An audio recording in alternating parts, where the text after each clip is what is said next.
gosh, guys, it's the Diamond Emerald Ender Dragon. Uh-oh, is that Herobrine? Ah! These are the top 25 funniest fake Minecraft speedruns. This first speedrun begins and there's already something off. No, it's not his spawn as he's facing completely straight. And it's not even his hotbar as he has 0 items in his inventory and he's in survival mode. But look into the left corner of the screen. You can spot a bonus chest. The problem is, we clearly saw the speedrunner had this option disabled when he generated his world. This means that the footage of him loading into the game and his spawn are actually 2 different clips edited together. This will make more sense very soon. So, the runner starts off by breaking some wood, crafting tools, and locating some buried treasure, where he collects some gold and iron, fairly normal loot. But he then finds a suspiciously convenient ruins portal directly next to his spawn. And while the loot in the chest seems to be fairly normal, this seed seems slightly familiar. Well, after a bit of research on the official speedrun.com website, look at the second fastest speedrun ever attempted by the runner NoFear1337. And if we take a look at the spawn, notice how it's exactly the same as this speedrun. The buried treasure is also in the exact same location, and the loot is completely identical, meaning the speedrunner took the seed from this world record run and used it to gain an advantage. Hence why he had to edit together his world generation to make it seem real. So, the runner finishes the portal and spawns into the nether,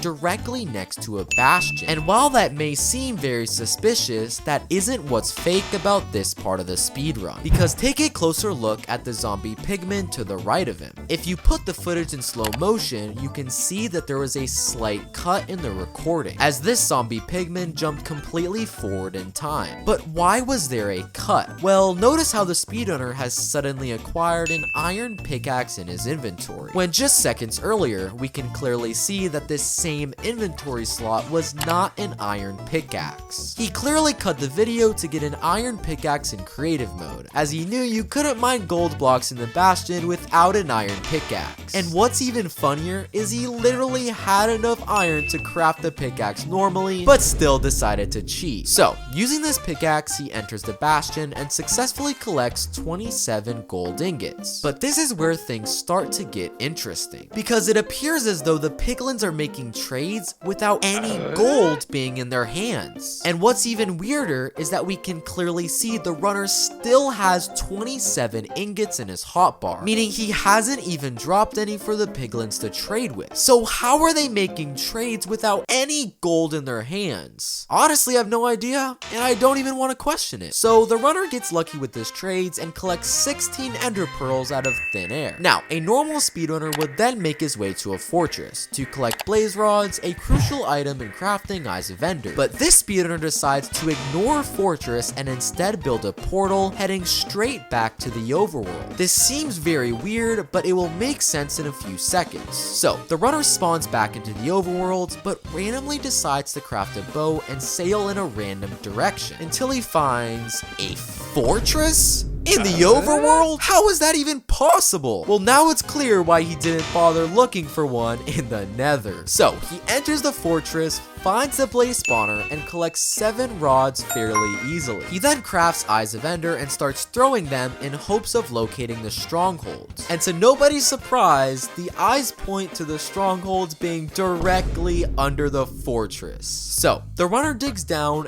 enters the stronghold, and starts to search for the end portal room, which he seems to find extremely quickly. Very bizarre considering he didn't use any techniques for locating the room like a real speedrunner would. Well, rewind the footage to when the speedrunner first entered the strongholds. Notice how the block on top of some of the doors is slightly thinner than blocks on other doors. This thinner block is known as a stone brick wall, not a regular stone brick. And if you replay the footage, notice how the speedrunner only enters doors with this thinner block on top. These were clearly placed off camera by the speedrunner as a way to direct him in the path of the end portal room. So, the runner places his Eyes of Ender nether and teleports into the end. Now, instead of immediately going for the dragon, or even trying to break the crystals, the speedrunner claims to have a brand new strategy to kill the dragon, and I'll let him explain. Okay guys, there's a brand new feature they just added called the Secret Dragon Vault, and we're gonna go loot it right now. Okay, well last time I checked, this isn't a real feature. Why is he actually breaking the obsidian? Oh my gosh, it's actually real. So the runner enters one of the most overpowered secret vaults I've seen in Minecraft. Full netherite armor, a chest filled with god apples, and the strongest bow in all of Minecraft.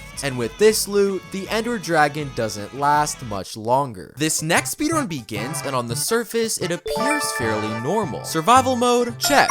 First slot of the inventory selected? Check. And he's facing straight. So what could possibly be fake about this speedrun? Well, if you look extremely closely into the top corner of the screen, you can spot a parrot. And while the parrot itself is completely normal, this actually proves that the spawn is completely fake. Because rewind the footage to the loading screen before the runner generated his world.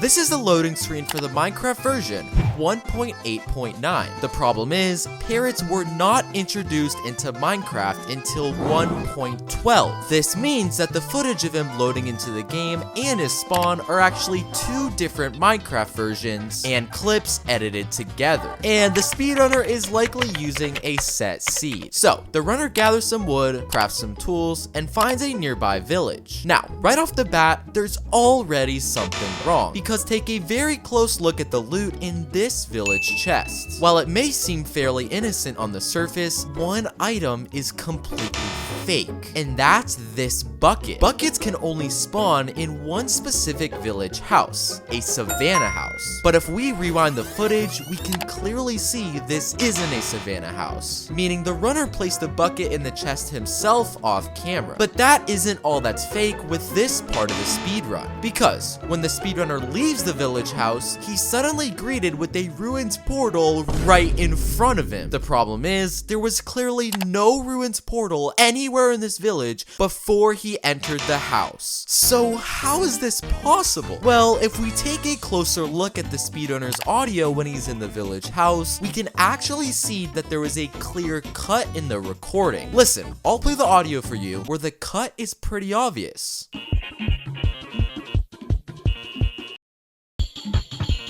Most likely, the speedrunner cut the footage, went to a completely different village that contained a ruins portal, and pretended it was there the entire time. So the runner goes to the ruins portal, but there's a bit of a problem. The runner is left just one block short of completing the ruins portal. So how is he gonna go to the nether without a completed ruins portal? Well, he decides to pull out his iron pickaxe and starts mining this block of obsidian. Okay, is this guy new to Minecraft? Everyone knows you need a diamond pickaxe to collect the obsidian. Oh my gosh, it actually worked. I honestly have no idea how he did that, and I don't even want to question it. So the runner places the final piece of obsidian, lights the portal, and makes his way into the nether. Now, on the surface, nothing suspicious seemed to have happened. He's still in survival mode, he doesn't have any strange potion effects, and everything appears to be completely legit. But take a very close look at the speedrunner's armor bar. Before the runner entered the nether, the bar was only at half a tick. But when the speedrunner spawned into the nether, the bar has mysteriously jumped to 1.5 ticks. And when the speedrunner opens his inventory, we can actually see that he has mysteriously acquired a gold helmet, even though we clearly didn't see him have this before he spawned into the nether. Well, if we rewind the footage, we can actually spot the exact moment where the speedrunner cheated, because at this frame, we can actually see the loading screen cut. It's pretty obvious the runner cut the video and got the gold helmet off camera, as he knew it would make trading with piglins much easier. So the runner finds the nearby Bastion, and with his gold helmet, collecting 16 ender pearls is pretty easy. Now, looting the Bastion was completely normal. However, the fortress is a completely different story, because let's take a very close look at the loot drops when the runner fights the blazes. He kills the first blaze and gets one rod. completely normal. And when he kills the second blaze, he again only gets 1 rod. But the issue arises on his third blaze, because when he kills it, he somehow has 2 blaze rods drop in front of him. This is clearly impossible, as blazes can only drop a max of 1 rod per blaze. Well, let's rewind the footage and look a little bit closer. If we slow the footage down, notice that at this frame, we can actually spot another player standing right above him. And notice how the blaze rods drop right under where he's standing. It's pretty obvious this second blaze rod was thrown by the player's friend. So, after collecting all the rods and pearls he needs, a normal speedrunner would build a nether portal and head back to the overworld. But this guy seems to have a slightly different plan, because he drinks a potion of fire resistance, jumps in this huge lava pool, and ends up falling directly into the stronghold. How is that even possible? So the runner enters the stronghold, and this is where things get straight embarrassing, because it would appear as though the runner gets super lucky and finds the end portal room very quickly. But one listen to his audio reveals how bad he is at cheating. Let's take a listen. Yo, go up those stairs. All right, left. Go left. Yeah, down, down. Okay, right. Go right. Yeah, door right there. His friend is literally directing him straight to the end portal room. I don't think this guy realizes his mic was unmuted the entire speedrun. So, the runner finishes the portal and heads into the end, where the speedrunner finds Mr. Beast? Is that the real one or just his friend we saw a couple minutes ago? Well, Mr. Beast types in the chat that he'll give the speedrunner $10,000 if he jumps into the void. And he must have taken the offer because the run just ends there. This next speedrun begins, but there's already something fake about it. No, it's not his inventory, as he's selecting the first slot with no strange items. And it's not even his game mode, as he's in survival with 0 XP. But let's take a closer look at the speedrunner's world generation. This loading screen is exclusive to one specific Minecraft version, Bedrock Edition. The problem is, when the runner spawns in, we can clearly see he's playing Java Edition. This means the footage of him generating the world and spawning in are actually 2 different clips edited together, which will make more sense very soon. So the run begins with the speedrunner mining some wood, crafting some tools, and locating a nearby village, where the runner gets extremely lucky, finding a village with a nearly completed ruins portal and a desert pyramid. But as he collects some beds and gathers some hay, this seed seems slightly familiar. And after a little search on the web, I actually found this exact same seed from a YouTube video called Ruins Portal and Temple in a Village. Look, the village contains the exact same houses. The Ruins Portal is the exact same shape, and the Desert Temple is in the exact same location. It's pretty obvious the runner is using this set seed to gain an advantage, which explains why he had to fake the world generation. But it doesn't stop there, because it would appear as though the runner gets extremely lucky finding the exact amount of obsidian he needs to finish the ruins portal. But after I loaded this exact seed for myself and checked the very same ruins portal chest, you'll actually find that 2 obsidian spawns here,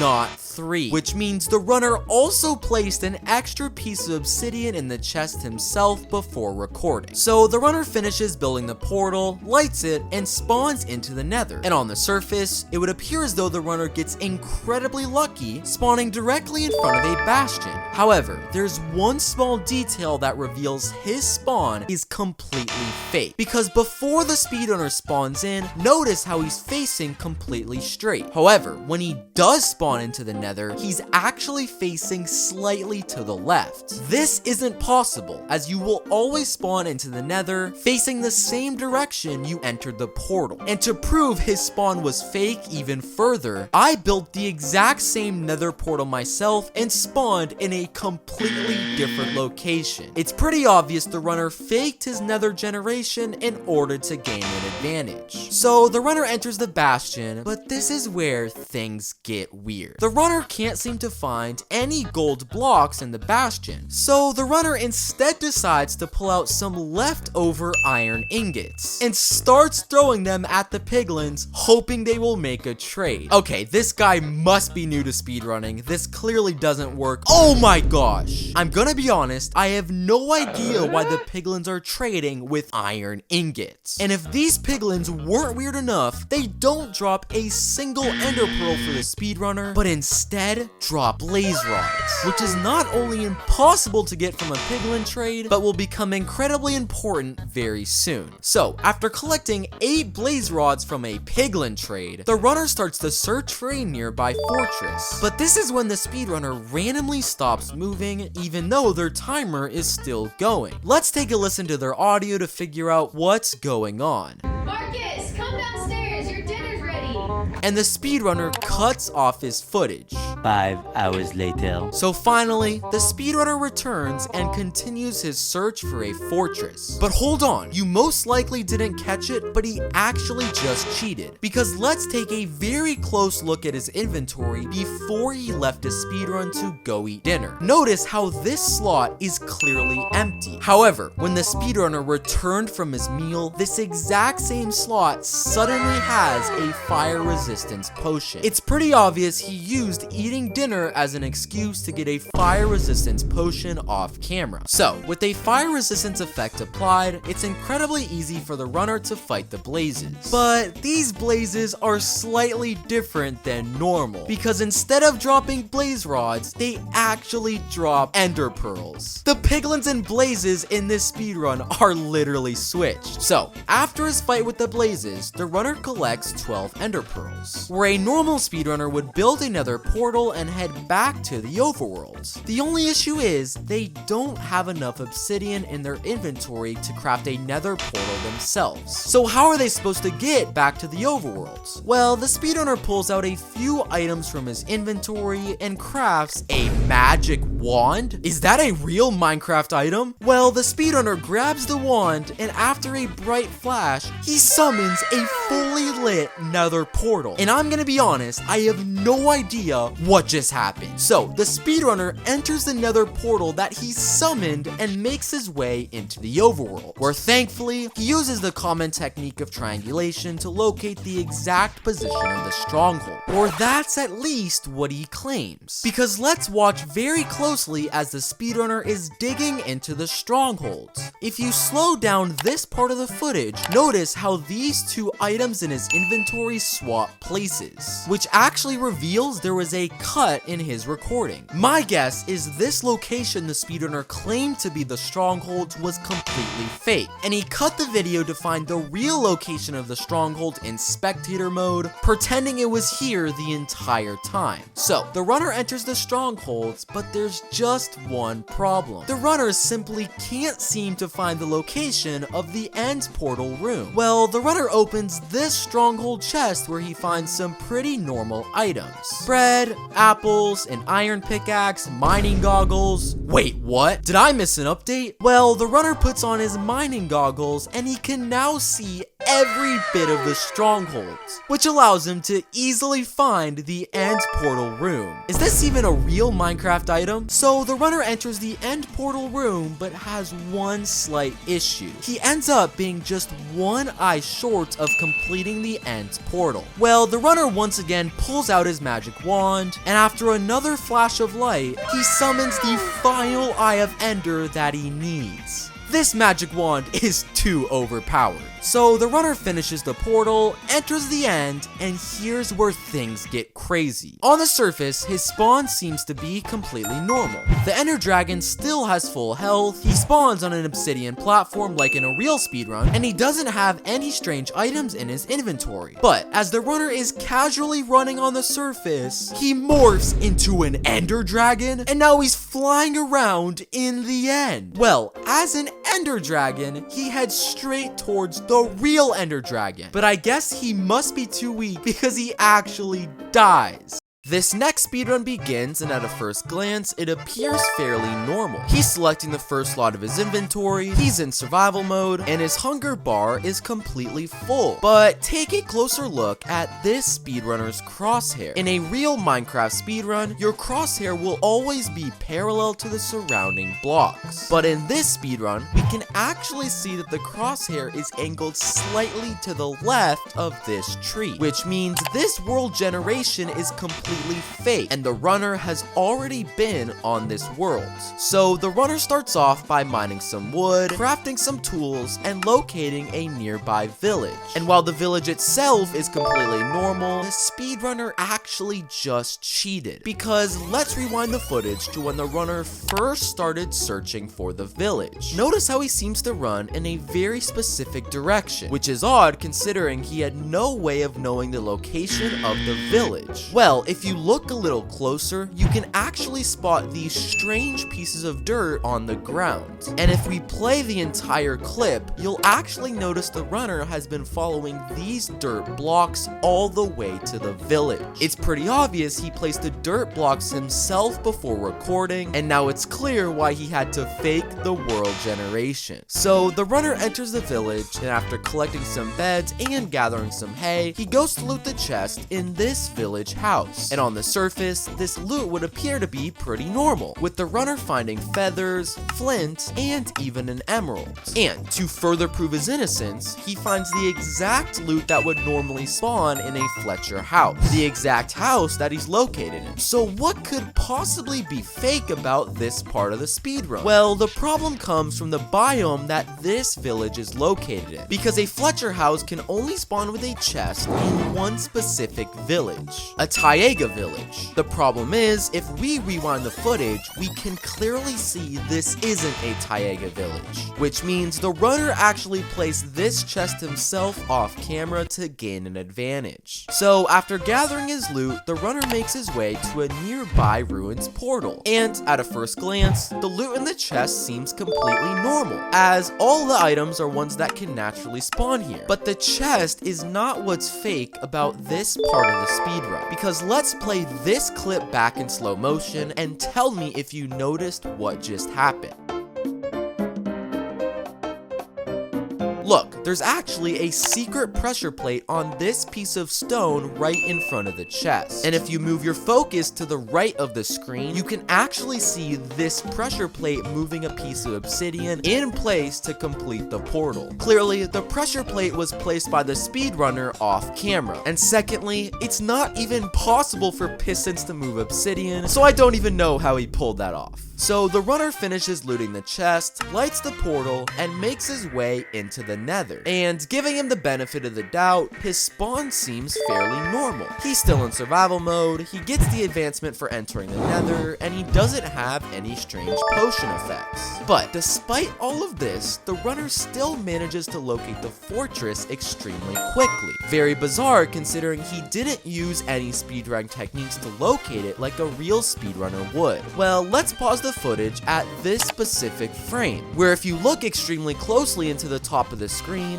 you can make out the shape of an arrow from this glowstone. And if you play the footage, notice how the speedrunner runs in the exact same direction as this glowstone arrow points. It's pretty clear he placed this himself off camera to remind him which direction the fortress was located. So the runner enters the fortress, and for the first time in the entire speedrun, he does something pretty normally, as the runner fights the blazes and starts collecting rods without any suspicious activity, until when he kills this specific blaze, he drops the Balrog?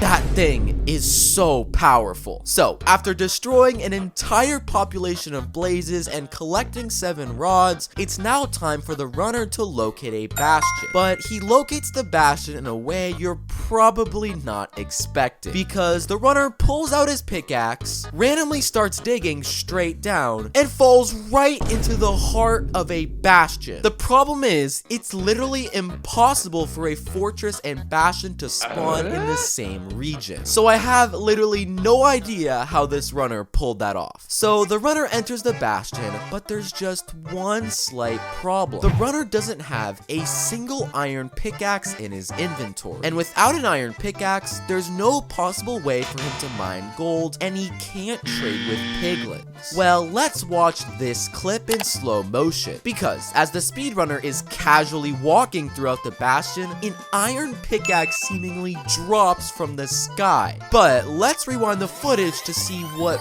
really happened. Because remember when the speedrunner used a pressure plate earlier in the run to gain an advantage? Well, if you look closely at this piece of blackstone, you can actually spot another pressure plate. And if we listen to the speedrunner's audio, we can actually hear the sound of a dropper being activated, meaning this pressure plate was placed on purpose for the runner to get an iron pickaxe, hoping we wouldn't notice. And to prove this even further, at this frame, we can actually see the exact position the dropper was located. So, using the iron pickaxe, the runner can easily collect golden ingots, and he starts making trade with the piglins. But throughout the handful of completely normal trades is a single trade that raises suspicion, which is when the runner gets this singular piece of redstone. And while it may appear innocent, it's impossible for redstone to be traded from a piglin, and this will make more sense later in the run. Now, after collecting 16 ender pearls, a normal Minecraft speedrunner would build a nether portal and head back to the overworld in hopes of locating the stronghold. The problem is, the runner doesn't have enough obsidian to build a portal, so how is he gonna get to the overworld? Well, the runner randomly decides to run to this wall and starts digging, until after only a few seconds, he stumbles across the overworld? In the nether? What am I even looking at? Well, the runner walks through, and I guess he's actually in the overworld. I'm so confused on what just happened. So once in the overworld, the speedrunner then throws his eyes of ender, using a technique known as triangulation to locate the strongholds. But if you pay close attention, you'll actually notice that the runner isn't following any of the eyes of ender he's throwing, and actually traveling in a completely different direction. Let's take a listen into his audio to figure out what's going on. Yo, Brandon, what were the coordinates for the stronghold again? I forgot, bro. Well, he's literally talking to a friend, asking him the exact coordinates for the stronghold. How is he gonna play this off? Guys, we're at the stronghold. I just used a secret technique I can't reveal. I'm pretty sure we all know his secret technique is called cheating. So the runner enters the stronghold and ends up locating the end's portal room. There's just one problem. The runner only has 4 eyes of ender left after he wasted too many earlier in the run, meaning he doesn't have enough to complete the portal and travel to the end, until the runner makes this announcement. Alright guys, I'm gonna go get some water. I'll be right back in a sec. And the runner turns off his speedrun. There's just one problem. He didn't turn off his audio, and we can actually hear the sound of eyes of ender being placed into a portal. Guys, I'm back. Let's continue the run. And to nobody's surprise, the portal now has 8 eyes of ender, leaving him with the perfect amount to finish the portal. So the runner enters the end, and this is where things get crazy. Do you remember when earlier in the run, the speedrunner got this piece of redstone from a piglin? Well, he uses that very piece as the last item in crafting a shrinking device. Is that even a real Minecraft item? Well, instead of shrinking the player, it actually turns him into a giant. And he's literally as tall as the end crystals. And being this size, the fight with the ender dragon is fairly easy. The only problem is, he's just slightly too big to enter the portal. This next speedrun begins, and there's already something fake about it. No, it's not his inventory, as it's completely empty with the first slot selected. And it's not even his game mode, as he's in survival with 0 XP. But look at the speedrunner's difficulty difficulty when he opens his menu. It's set to normal. The problem is, we clearly saw the speedrunner had his difficulty set to easy when generating his worlds. This means that the footage of him loading into the game and his spawn are actually two different clips edited together, and the runner is using a set seed, which will make more sense very soon. So the run begins with the runner mining some wood, crafting some tools, and entering the nearby village.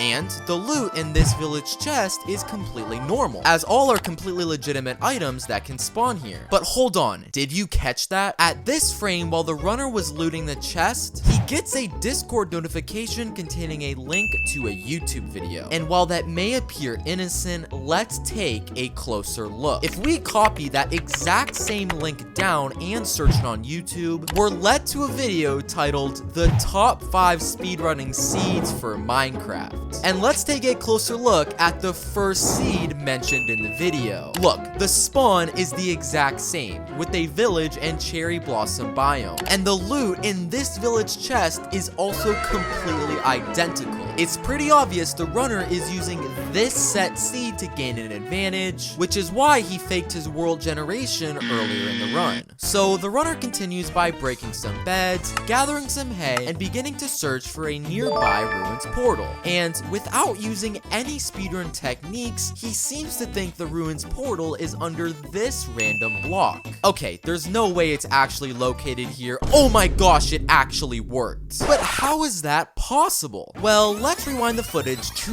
right before the speedrunners started to dig down. In this entire patch of completely normal flowers is one flower that reveals this is completely fake, which is this blue orchid, because this specific flower can only spawn in a certain biome, a swamp biome. But as we can clearly see, this is not a swamp biome, which means the only way it could be here is if the runner placed it himself off camera, likely to remind him the ruins portal was under this patch of grass. So the runner digs down to the portal and begins to loot the chest, and luckily he finds all the normal items that you'd usually see here, which actually allows him to use the obsidian to complete the nether portal. The only issue is he didn't remove the blocks of crying obsidian, and with crying obsidian in a portal, it's impossible for it to light. Well, the runner pulls out his flint and steel anyway, please don't tell me this works, and he actually lights it. I don't even want to know how he pulled that off. So the runner lights his portal, spawns into the nether, and thankfully everything looks normal. He's still in survival mode with the same items in his inventory, and he doesn't have any strange potion effects. Well, let's actually see if that's true, because let's play this part of the footage and tell me if you notice what just happened. Did you catch that? The runner clearly touched this lava, but didn't take any damage at all. And he clearly doesn't have a fire resistance effect, as the top right corner of his screen is completely empty. So I'm just gonna be honest, I have no idea how that just happened.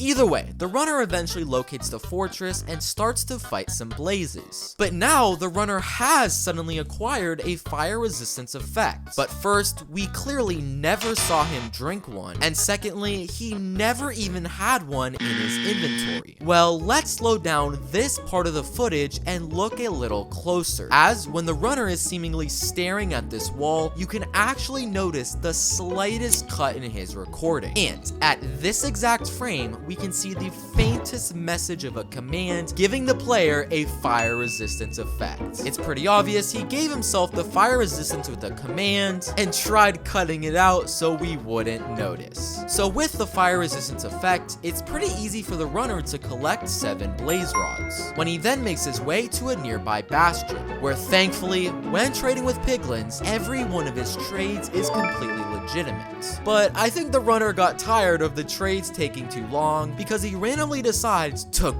grab a piglin, and now it's in his inventory? What did the piglin do to deserve that? So after literally stealing a piglin, the runner collects his pearls and needs to head back to the overworld. The only problem is he doesn't have enough obsidian to build a nether portal. Well, the runner pulls out some extra wool from his inventory and starts making the shape of a portal. Alright, this has to be a joke, right? What am I looking at? No way, that actually just worked. So the runner makes his way back to the overworld, where a normal speedrunner would begin searching for the stronghold using his eyes of Ender. But this speedrunner has a slightly different idea, because he instead heads for a nearby village, specifically this village house. And on the surface, this house would appear to be pretty normal. But boy, would you be wrong, because the speedrunner looks at this completely normal wooden plank and opens it, revealing a ladder all the way down to the stronghold. I'm not even gonna question it anymore. So after somehow making their way to the stronghold, the runner finds the end portal room and spawns into the end, where they find something incredibly strange. A pig with a saddle on it? Well, the runner must think this is some sort of magic pig, because he starts talking to it. Pig, may you fly high in the sky. Okay, if that actually works, oh my gosh! He's on a flying pig and literally flying all around the end. That's actually so cool. Well, the runner flies straight towards the Ender Dragon, but his pig dies, and he falls all the way to his death. This next speedrun begins with the runner spawning directly in front of a village, where he's in survival mode, he has no items in his inventory, and he's facing completely straight. But take a closer look into the corner of the screen, where you can spot a singular piece of wool. This reveals he's already been playing on the world, and he forgot to pick up the item after killing a sheep. But giving him the benefit of the doubt, the run begins with him gathering materials for some tools, collecting beds, and getting some hay.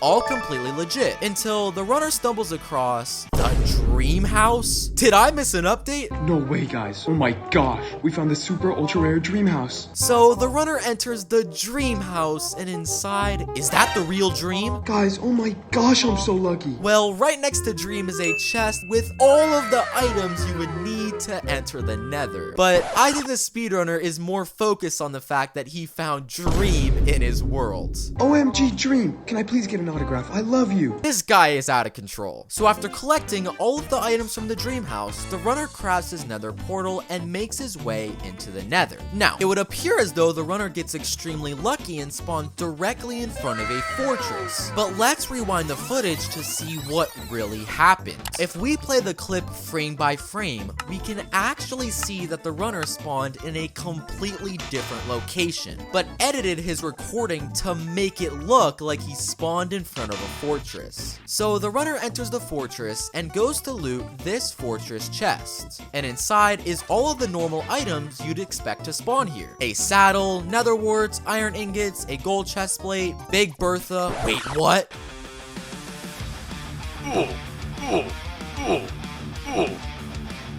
This guy is starting to scare me. So, after destroying an entire family tree of blazes, the runner collects 7 rods and begins to search for a bastion. But on his way, he once again spots Dream. Dream, oh my gosh, you're back. Well, Dream actually starts to lead the speedrunner to this strange wall. Dream, where are you taking me, dude? Well, he pulls out a torch from his inventory and places it on this specific block. And when he clicks the torch, it reveals a secret passageway all the way to the Bastion.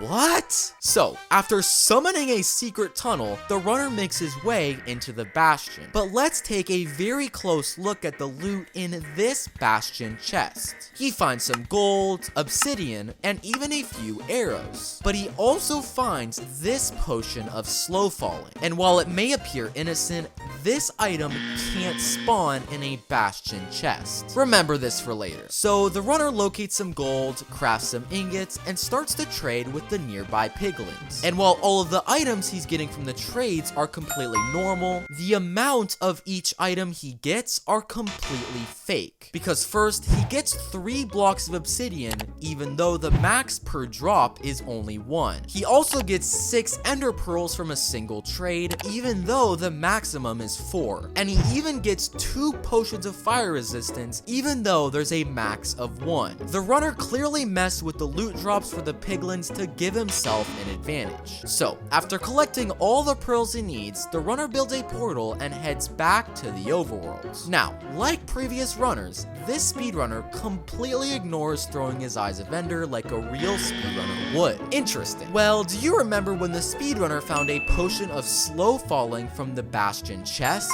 He drinks it, and just watch what happens. He just phased through the floor and fell directly into the stronghold. This guy is crazy. So the runner enters the stronghold, and using a common speedrun technique, he easily locates the end portal room. But there's just one slight issue. After placing all of his eyes in the portal, he ends up being just one eye short. So how is the runner supposed to light the portal and head into the end?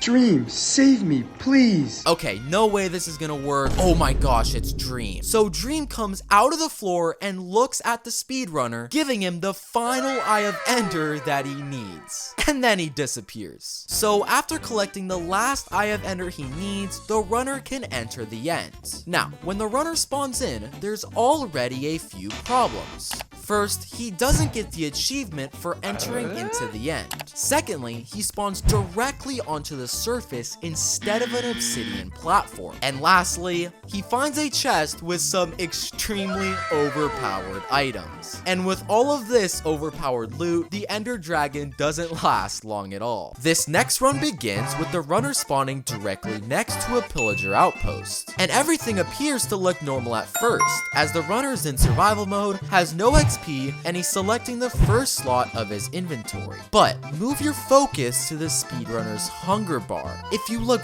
very precisely, you can actually see that a sliver of hunger is actually missing, meaning the runner has already played on this world before starting recording, and this will make sense in a few seconds. So the runner travels to the pillager outpost and goes to loot the chest, and at a first look it would appear that this chest contains completely normal loot. I mean, there's no overpowered items like diamond blocks or netherite swords, so what's the issue here? Well, among all of the completely normal items is one item that actually can't spawn in a pillager outpost chest, which happens to be this chain, which will not only be extremely important for later in the run, but now it's obvious that the runner placed the chain in the chest himself before recording, which is what caused him to lose that hunger. So the runner leaves the outpost and locates a nearby village, where, giving them the benefit of the doubt, they do some pretty normal things like mining some wood, getting some hay, and killing the iron golem. But let's take a closer look at what happens when the speedrunner loots this chest. Before he enters, take a look at the surrounding area. Got it? So he enters the house, loots the chest, but when he leaves, it's literally nighttime, when just 5 seconds beforehand, it was completely bright and fully daytime. And if you look even closer, the runner has somehow acquired an iron bucket when he clearly didn't have that before he entered the village house. The only possible explanation is that there was a cut in the recording, but where? Well, let's watch this part of the footage in slow motion. Notice how when he stares at this cobblestone wall, he actually moves slightly to the left, and that's where he cut the video, and it's pretty obvious he did that to get the iron bucket off camera, which must have taken a while because the time of day completely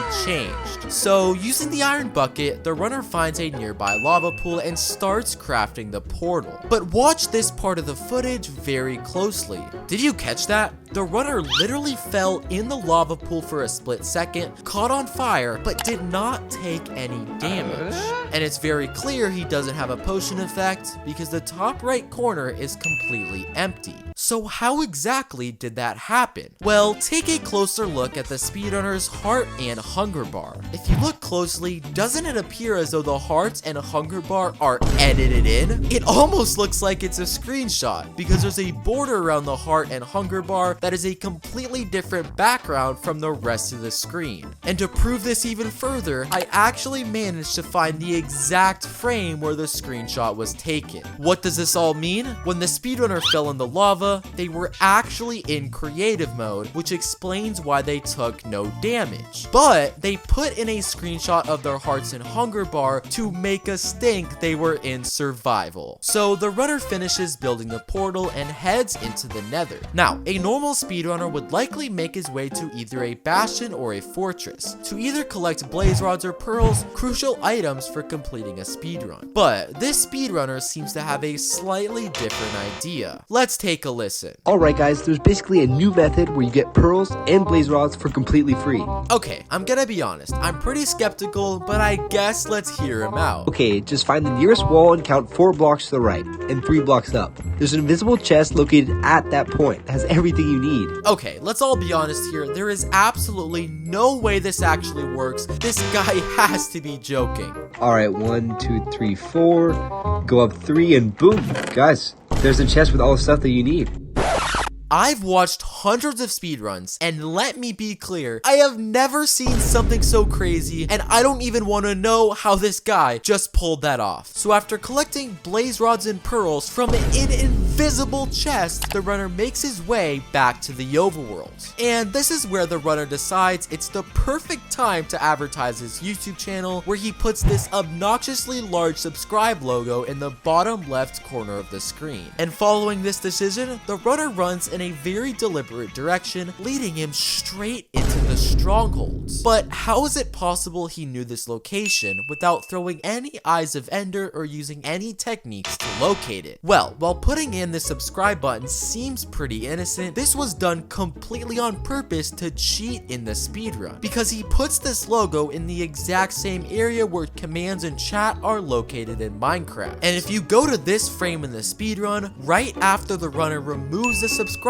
logo, you can actually see the faint message of a /locate command being used. It's pretty obvious he put the subscribe logo in that specific position to hide the fact he used a /locate command for the strongholds. So the runner enters the stronghold, locates the portal, and enters into the end. But without any bows or beds, how is the runner supposed to kill the ender dragon? Well, do you remember earlier in the run when the speedrunner got this chain from the pillager outposts? Well, he uses that very chain to craft himself something called the punt gun. That thing is literally bigger than the runner himself, and with this weapon, the dragon doesn't last very long. This next speedrun begins, and honestly, everything appears to be pretty normal. He doesn't have any strange items in his inventory, he's in survival mode with 0 XP, and he's also facing completely straight. There's just one small issue. When the runner opens his chat, we can see multiple messages about a player leaving and joining the game, which means he's on a world with another player, something clearly not allowed during a solo speedrun. This will make more sense in a few seconds. So the runner starts off by mining some wood, crafting some tools, and locating a nearby village.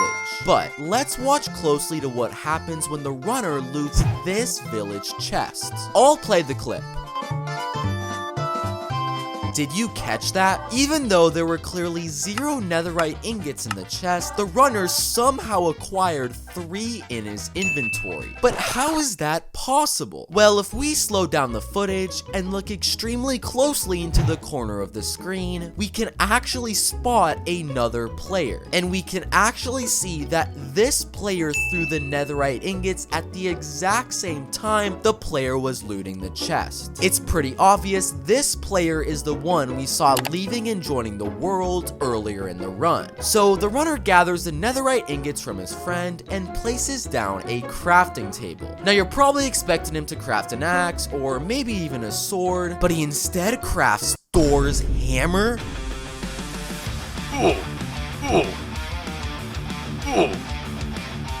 That thing is crazy. So, after destroying an entire village with this new item, the runner begins his search for a ruins portal. And everything appears to go pretty smoothly, as the runner finds the exact amount of obsidian he needs to finish the portal in the chest. There's just one issue. The runner doesn't have a flint and steel in their inventory. or enough iron to craft one. So how are they supposed to light the ruins portal? Well, the runner turns to the side and randomly starts mining some sand.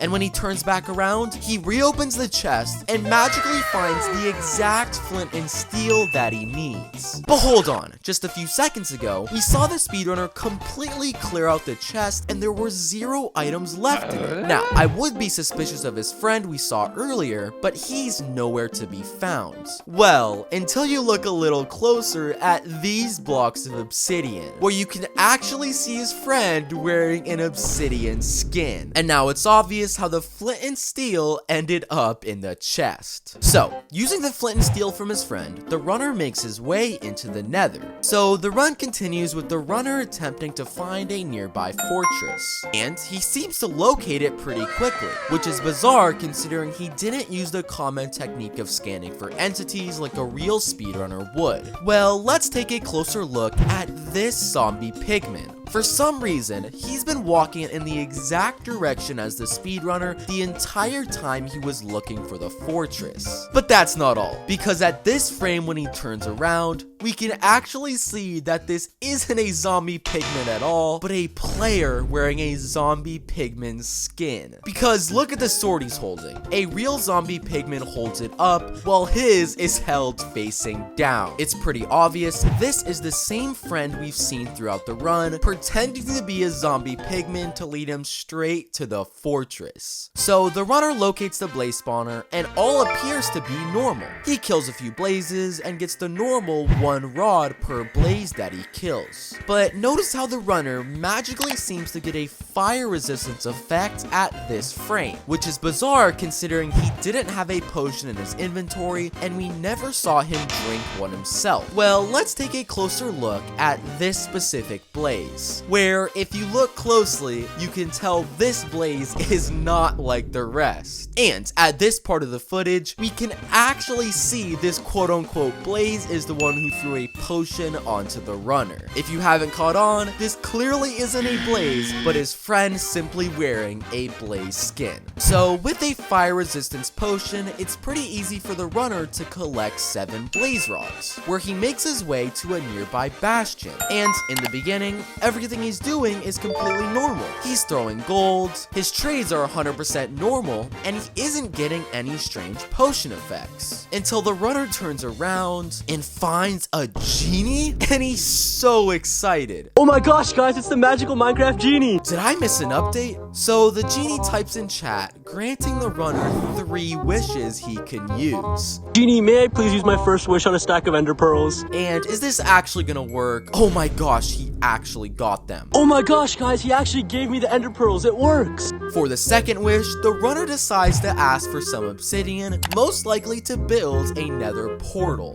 It worked again! Oh my gosh, guys, the magical Minecraft genie! And for his third wish, the runner decides to ask for a girlfriend. Genie, may I please wish for a girlfriend? But unfortunately, his third wish isn't granted. So after getting the pearls he needs, he uses the obsidian he got from the genie to craft himself a nether portal and head back to the overworld. And as soon as he spawns in, the runner sees the magical Minecraft genie once again. Please, just give me one more wish. Well, the genie actually gives the speedrunner a book, and when the runner opens it, it reads the exact coordinates of the strongholds. Thank you, Genie. Oh my gosh, I love you, Genie. This genie is so overpowered, so the runner finds the coordinates and digs down straight into the strongholds, where he's easily able to locate the end portal. And once again, he sees the magical Minecraft genie, who gives the speedrunner a chest with the most overpowered items in all of Minecraft. This genie is so overpowered, so the runner enters the portal and spawns into the end.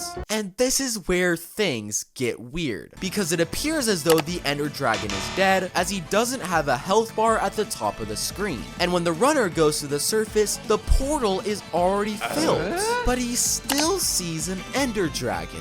Well, if you watch closely, doesn't he seem to be moving slightly different than normal? Dude, this is literally the goofiest ender dragon I've ever seen. And since when does he drop golden apples? Well, if you couldn't already tell, this ender dragon is actually a player's friend we've seen throughout the run, who is actually using a morph mod. Because at the end of the run, he actually transfers back to his normal form. So this next speedrun begins and take a very close look at the world generation. In a real speedrun, the screen must show this number reaching 100%.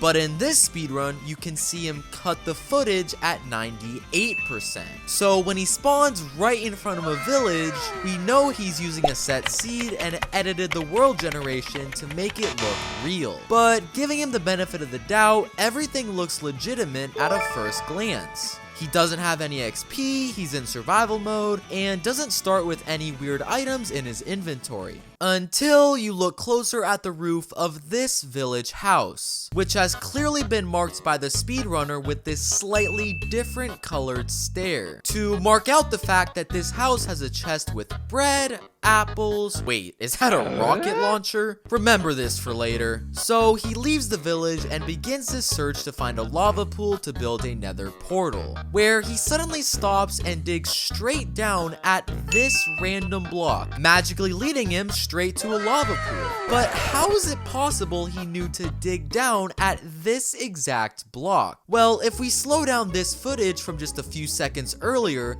you can clearly see the position of the bread and apples in his hotbar switch, meaning there was a cut in his recording, which allowed the speedrunner to go off camera and find the location of the lava pool in Spectator mode. So he begins to build his nether portal, but ends up running out of lava with just one block short of finishing the portal. But somehow he actually manages to light the nether portal, and I'm not even gonna try to explain how he does that. So he enters the nether and immediately spawns in front of a fortress. But instead of heading straight into it, the speedrunner oddly just stops moving his character and stands completely still while the timer is still running. Let's just take a listen to his audio to figure out what's going on. Jimmy, get off Minecraft and go do your homework. I kid you not, he literally changes his tab from Minecraft to Khan Academy and starts doing math equations. You cannot make this up. 5 minutes later. Anyway, he finally returns to the game and heads into the fortress, where he's able to get 7 blaze rods fairly easily. He then makes his way over to a nearby bastion and ends up getting pretty lucky with the piglin trades, getting 16 pearls very quickly. But that is not what's fake about these piglin trades, because he also ends up getting a compass, something that is impossible to receive from a piglin trade. Now you're probably asking, why would the speedrunner fake getting a compass? Because how could that even help him in the speedrun? Well, when he goes back to the overworld and opens his crafting table, he uses this exact compass to craft something called a stronghold finder. And with just one click of it, a message appears saying stronghold located, and the compass directs the speedrunner straight to the stronghold. And now it's clear why he made it seem like he got the compass from a piglin. So he finds the end portal room and begins to fill the portal, but ends up just being one eye short. But hold on, take a closer look at this block. This block is smooth stone, when in a normal stronghold, this block is supposed to be a stone brick. And when he breaks this smooth stone, he magically finds a chest with the last eye of vendor he needs to finish the portal. He clearly tried to mark out the spot of the chest by using a different block, hoping we wouldn't notice. So the speedrunner enters the end, and here's where things get crazy. You're probably expecting him to fight the dragon with maybe some beds, perhaps even a bow. Oh no, no, no. Do you remember when earlier in the run, the speedrunner got a rocket launcher from this chest? Well, he equips it and...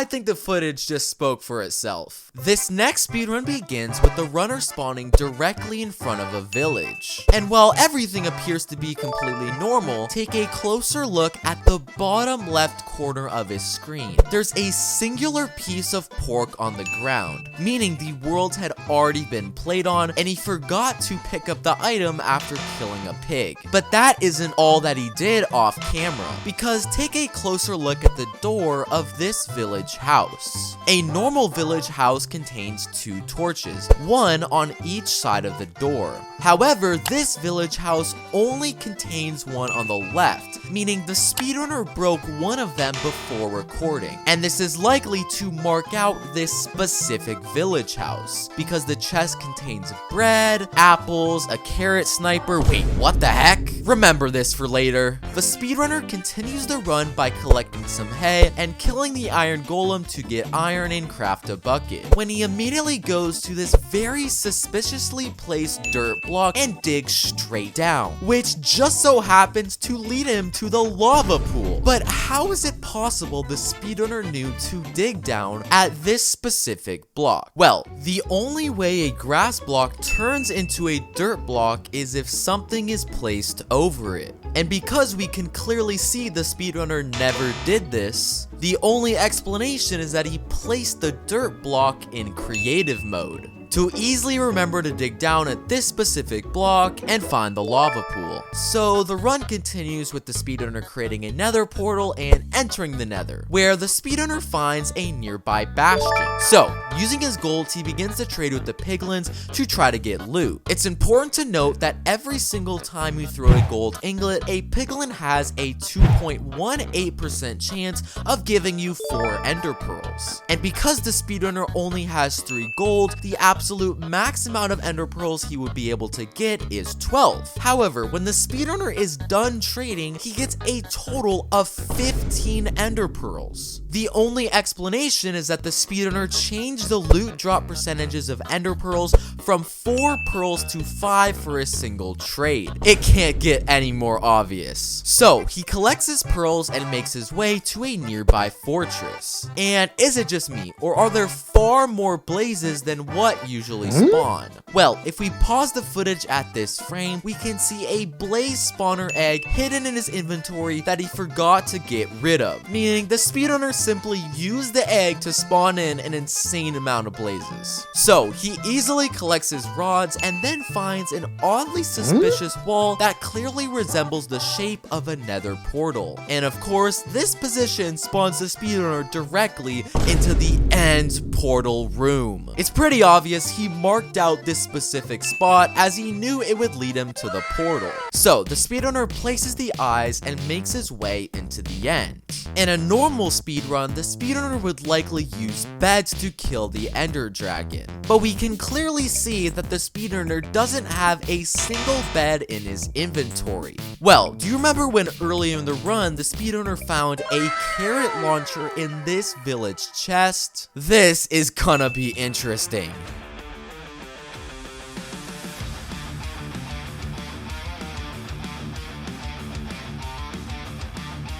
I guess the Ender Dragon couldn't handle a simple carrot launcher. This next run starts off fairly normally, with the runner mining some wood and crafting some tools. The only possible issue could be the fact that the speedrunner has the 4th slot selected instead of the 1st, but we'll let it slide. So the speedrunner goes to finish breaking this tree. Why is there a ladder there? Is that dream ore? I don't even know what I'm looking at, but I guess I missed the update when they added dream ore into Minecraft. Now there also happens to be a chest in this strange cave the speedrunner enters, and what do you know, there's a ton of overpowered items, including a block of dream, which apparently can be turned into ingots, and then a full set of armor. Since when did dream get all of this stuff in Minecraft? So fully equipped with the dream armor, the speedrunner makes his way to the nether, but right off the bat that, notice this strange block of TNT right as he spawns in, which is impossible, as the only place TNT can spawn naturally is under a desert temple, meaning the speedrunner planted this here in creative mode. And this makes sense, because after he lights off the TNT, a chest is revealed hidden in the ground, where the speedrunner gets an obnoxious amount of ender pearls from the chest. Now, normally the runner would then make his way to a fortress to collect blaze rods so he can craft Eyes of Ender for the portal. But in this speedrun, the runner completely ignores going to a fortress, and this may make sense later. So the runner spawns back into the overworld and take a very close look at these grass blocks as soon as he spawns in. They actually appear to form what looks to be an arrow,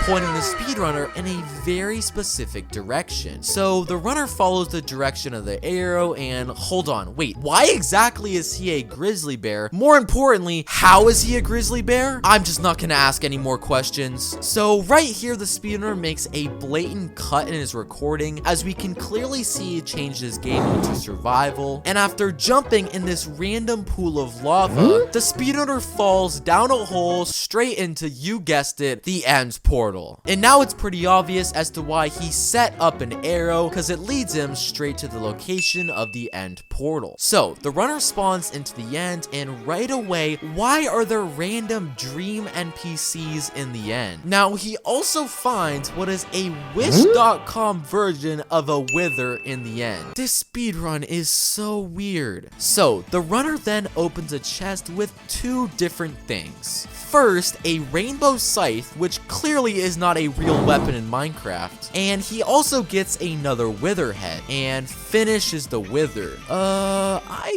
don't think that's a normal wither. Why is it so scary? Luckily, using the rainbow scythe the speedrunner got from the chest, he somehow kills the ender dragon without getting demolished by this insane wither.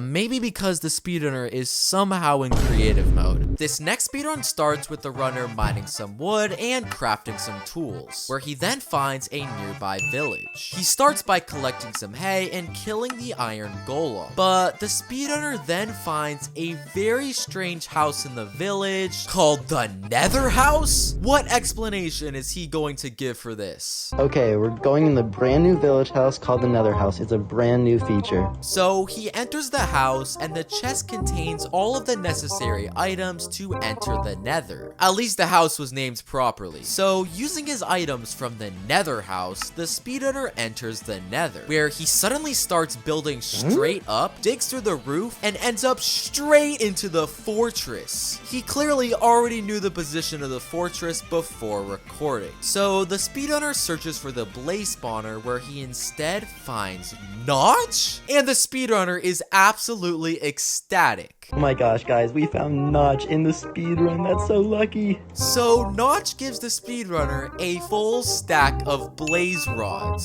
Since when did Notch just give players items? So the runner collects his rods from Notch and begins to search for a nearby bastion. But the runner decides to randomly stop moving, even though the timer is still going. Let's check in on his audio to figure out what's going on. Guys, I'm really sorry. My dad just told me I gotta go take out the trash, so I'll be back. And the speedrunner cuts off the footage. He does realize he's in a speedrun, right? 5 hours later. Sorry guys, I'm back. Just had to take care of that really quick. So the speedrunner finally returns to the game, but he actually just cheated. Because if you look closely at his inventory, he suddenly has 16 ender pearls. Even though we clearly saw he never went to a bastion. Meaning he used taking out the trash as an excuse to cut the video and get ender pearls off camera. So the runner crafts himself a portal and heads back to the overworld, where he decides to start looking for the stronghold, but strangely does not use any of his Eyes of Ender to do so. But this will make sense soon. So after trying to search for it without Eyes of Ender, he suddenly gets the urge to dig down at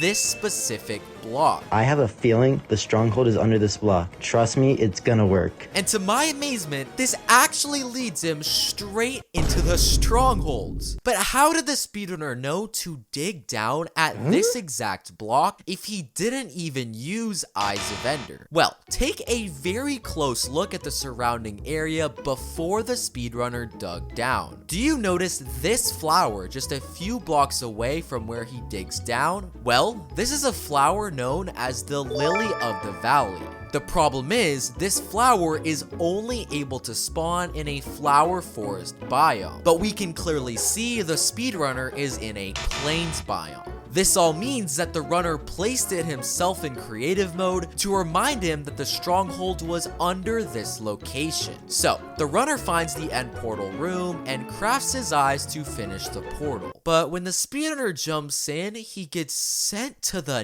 nether? Is that even possible? Well, he happens to spawn directly next to a room, which not only has a chest with all of the items he needs to kill the ender dragon, but a fully lit end portal for him to use extremely quickly. So he gathers the overpowered items and gets teleported to the end.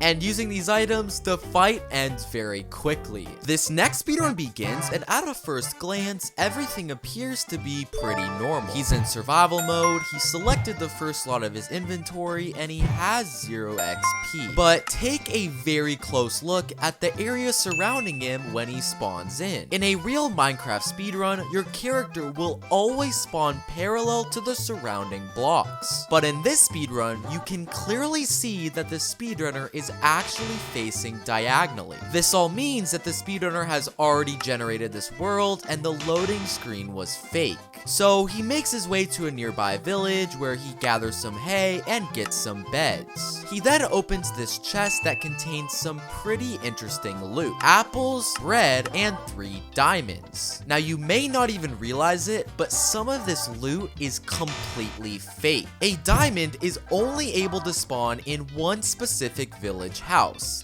a blacksmith. But rewind the footage to just a few seconds earlier, where we can clearly see that this house is not a blacksmith, meaning the speedrunner placed the diamond himself in creative mode to get an advantage, because he uses these very diamonds to craft himself a diamond destroyer.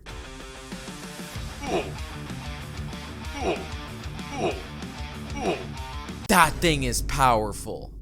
So the run continues with the runner looking to locate a ruined portal, and he happens to find one pretty quickly, which seems awfully suspicious. Well, rewind the footage to just a few seconds earlier, where if you zoom in on this specific tree, do you see how it makes out the shape of an arrow with its leaves? This was clearly created by the speedrunner as a way to remember which direction the ruined portal was located. So he loots the chest at the ruined portal, which contains 2 obsidian, fairly normal loot. The only problem is that means he's just 1 block short to complete the portal. So how is he gonna travel to the nether? Well, the speedrunner pulls out a dirt block, places it in the final slot for the portal, and this guy's dumb. This clearly is not gonna work. How did that work? I'm not even gonna try to explain how he did that. So the runner spawns into the nether and things seem fairly normal. He's still in survival mode, he doesn't have any potion effects, and he starts searching for a fortress. But pause the footage at this frame, where the speedrunner opens his inventory, where we can spot a singular fire resistance potion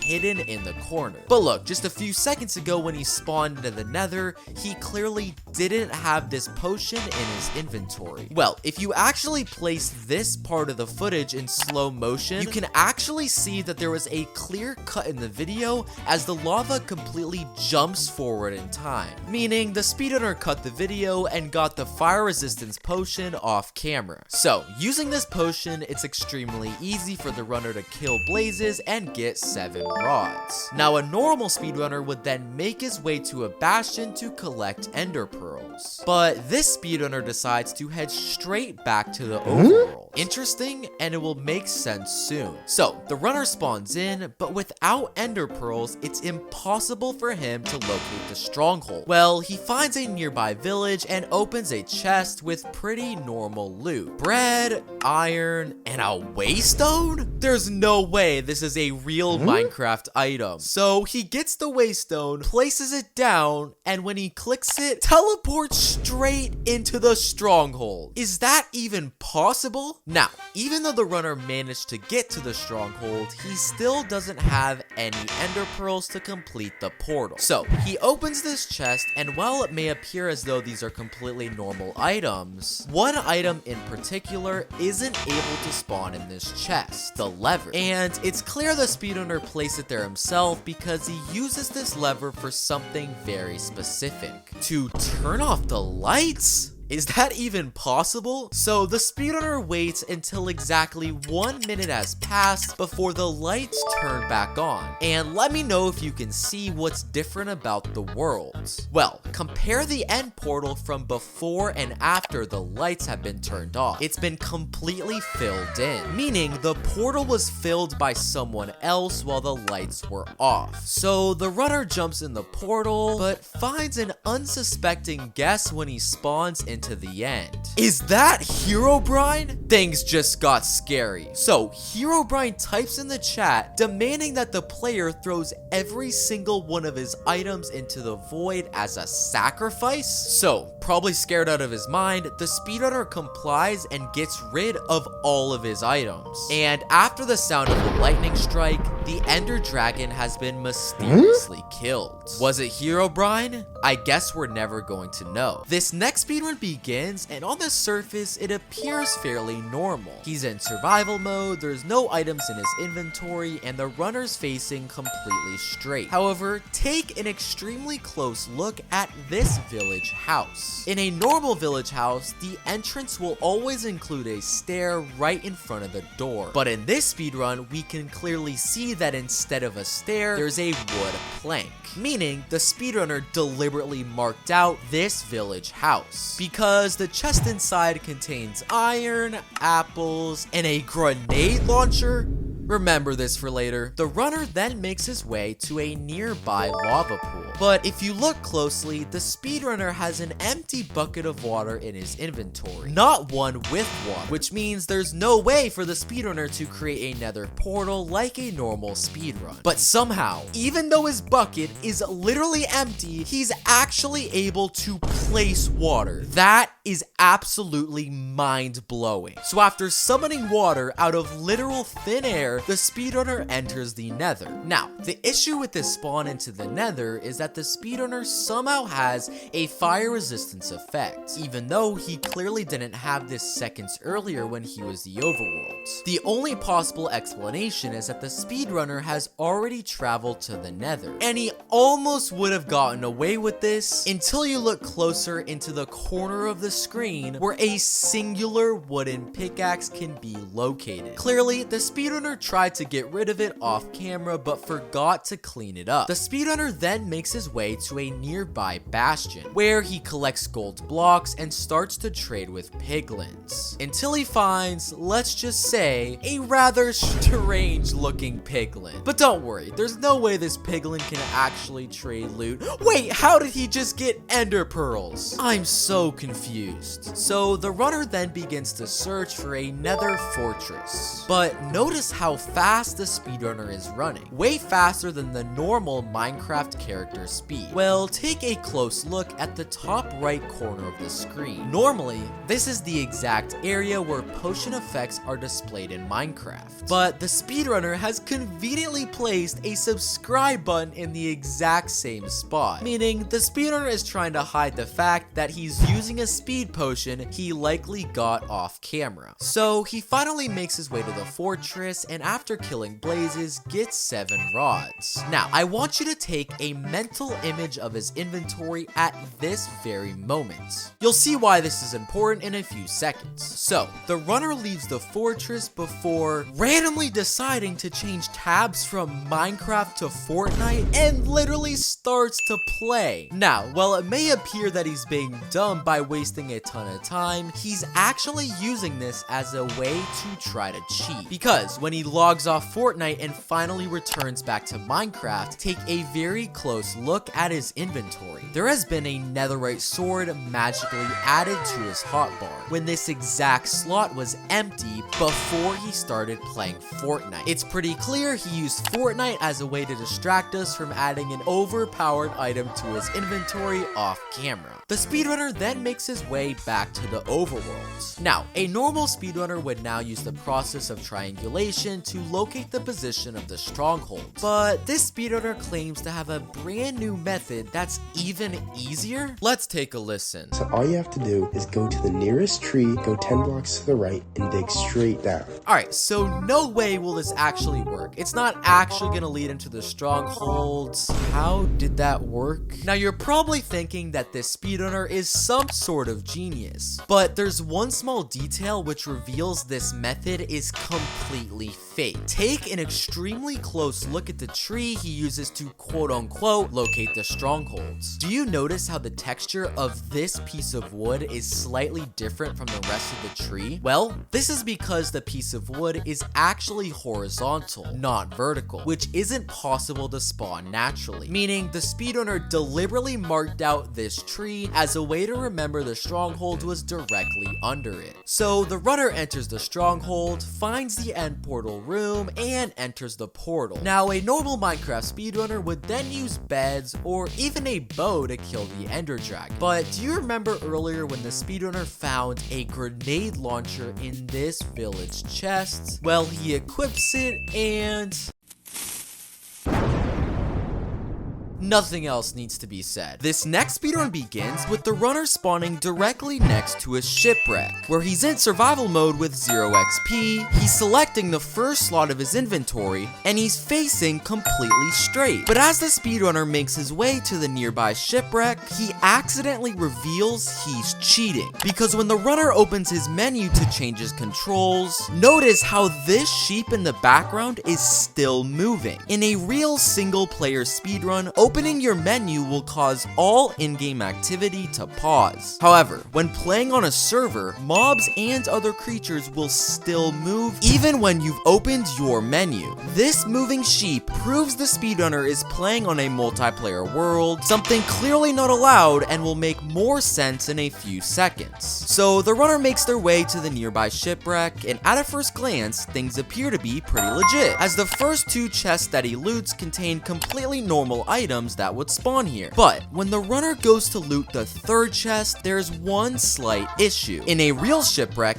this chest will always spawn on the left side of this wall. But in this speedrun, we can see this chest is located on the right. And while the loot inside the chest may appear to be normal, it's actually impossible for an iron bucket to spawn here. These 2 issues prove this chest was placed by somebody off camera. And when the speedrunner looks to the right, you've got to be kidding me. There is no way he thinks we can't see him. It's pretty obvious this player trying to blend in with the ocean is the one who placed the chest here. And now it's obvious why the runner is on a multiplayer world. So the run continues with the speedrunner returning to shore, crafting a few more tools, and locating a nearby village. And at a first glance, this village would appear to be completely normal, as the runner starts collecting some beds, gathering some hay, and even kills the iron golem, all completely legit. But that's until you take a look at this specific village house, which is clearly a house from a plains village,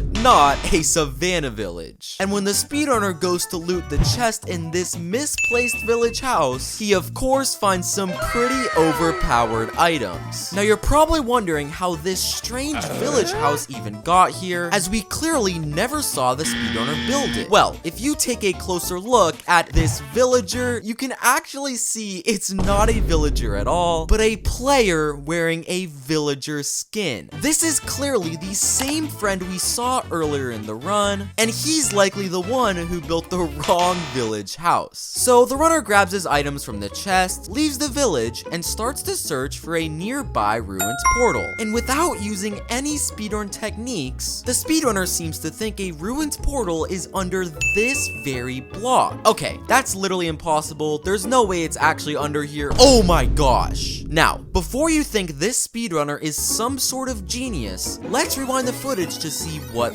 really happened. If you take a closer look at this part of the clip, you'll actually notice that these two items in his inventory switch places. And if we slow down the footage frame by frame, there's a single frame where we can see the speedrunner changing their game mode to Spectator. It's pretty obvious the runner used Spectator mode to look underground for a ruined portal and tried cutting his video so we wouldn't be able to see. So the runner digs down, locates the ruined portal, and begins to loot this ruined portal chest, where thankfully all the items that spawn here are completely normal. But the runner only gets 2 obsidian from the chest, meaning he's gonna be just 1 block short of completing the portal. But if we play the footage, the runner somehow is able to place 3 blocks of obsidian and complete the portal. But hold on, that's literally impossible. We clearly saw he only had 2 in his inventory. Well, when the speedrunner turns around for just a split second, you can actually see another player holding a block of obsidian in the corner. This is clearly the same player we've seen throughout the run, and he clearly placed that extra piece of obsidian to help out the runner. So, after receiving some help from his friend, the runner lights the portal and makes his way into the nether, where he spawns directly in front of a fortress. And while that may appear to be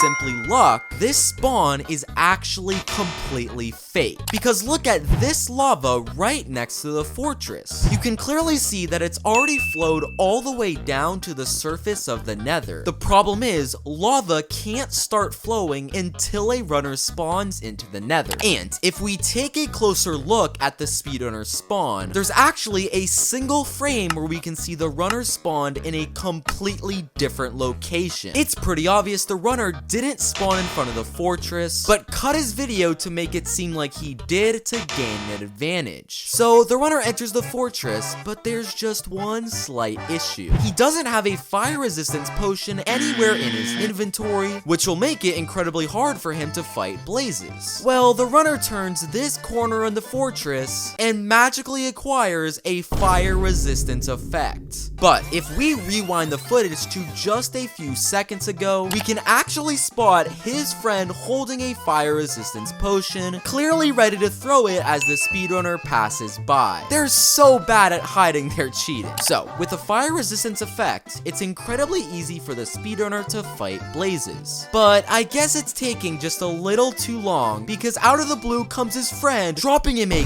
gun?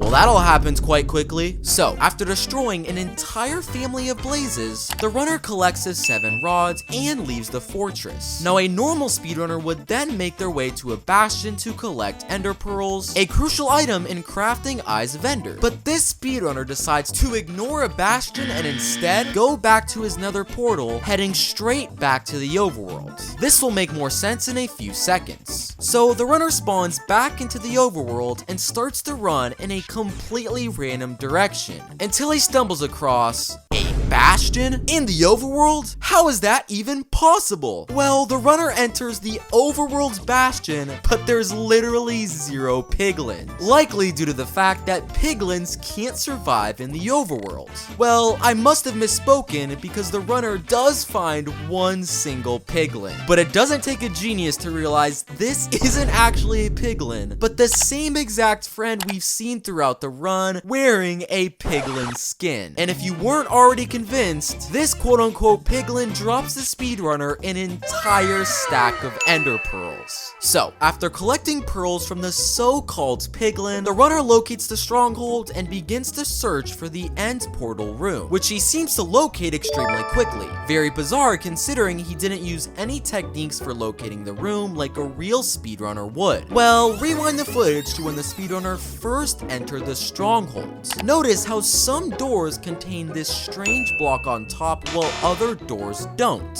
Well, This strange block is actually mossy cobblestone, a block that can't spawn naturally in a stronghold. And if you watch the footage, you'll notice the runner only goes through doors with this piece of mossy cobblestone on top. It's pretty obvious the runner placed these blocks himself to remind him of the correct path to the end portal room. So the runner enters the end portal room, lights the portal, and spawns into the end. And thankfully, everything appears to be completely normal at a first glance. The dragon is at full health, he's still in survival mode, and he doesn't have any strange items in his inventory. But when the runner goes to the surface, he finds the dirt ender dragon. Did I miss an update? Dude, this is literally the goofiest ender dragon I've ever seen. Well, being a dirt ender dragon, the speedrunner only has to pull out a single wooden pickaxe, and he's easily able to destroy the dirt dragon. This next speedrunner is so confident, he believes he'll somehow get a world record.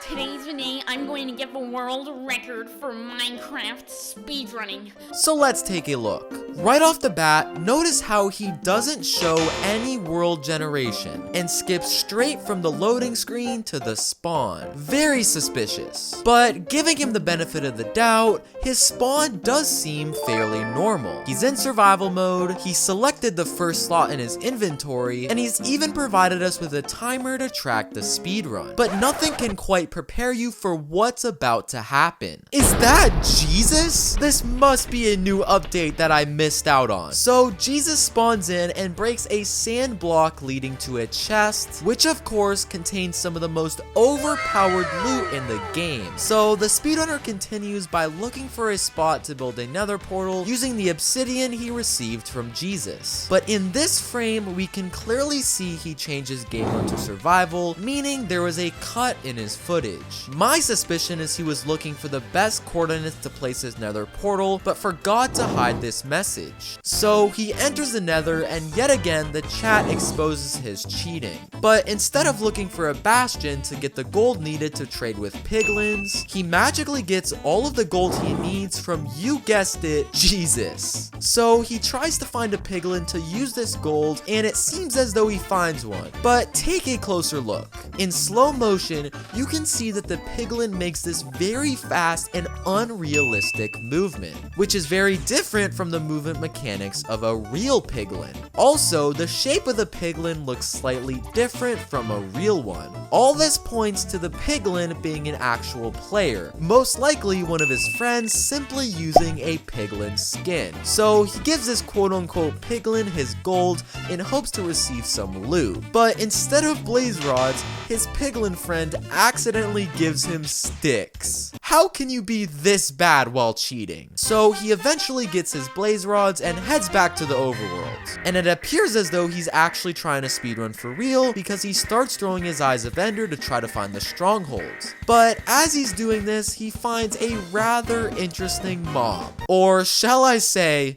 Sonic? How many updates did I miss? So Sonic blesses the runner with a speed effect that's apparently level 1001. And I guess that's so fast that he just teleports straight into the end. Now, even though the speedrunner got insanely overpowered loot earlier in the run, you'll notice that he doesn't remember to bring any beds with him, something used by almost all speedrunners in a speedrun. But I guess this guy had some feeling that he would magically find Dream in the end. Wait, that's not the real one, is it? And Dream gifts the speedrunner a netherite axe with sharpness level 255. And it's clear that the Ender Dragon stands no chance against this speedrunner. This next runner spawns in directly near a shipwreck, where he's in survival mode, selected the first slot of his inventory, and he's facing completely straight. Seems legit. But as the runner goes to loot the shipwreck chest, we can clearly see another player trying to hide behind these wooden planks. The problem is, this is a solo speedrun, and having another player on the same world is clearly not allowed. So when the runner finds a god apple in the shipwreck chest, it's pretty obvious his friend is the culprit. The runner then returns to shore and locates a nearby village, and heads straight to one specific village house, where the chest inside contains some fairly normal loot. Bread, apples, a super battle axe. Wait, what?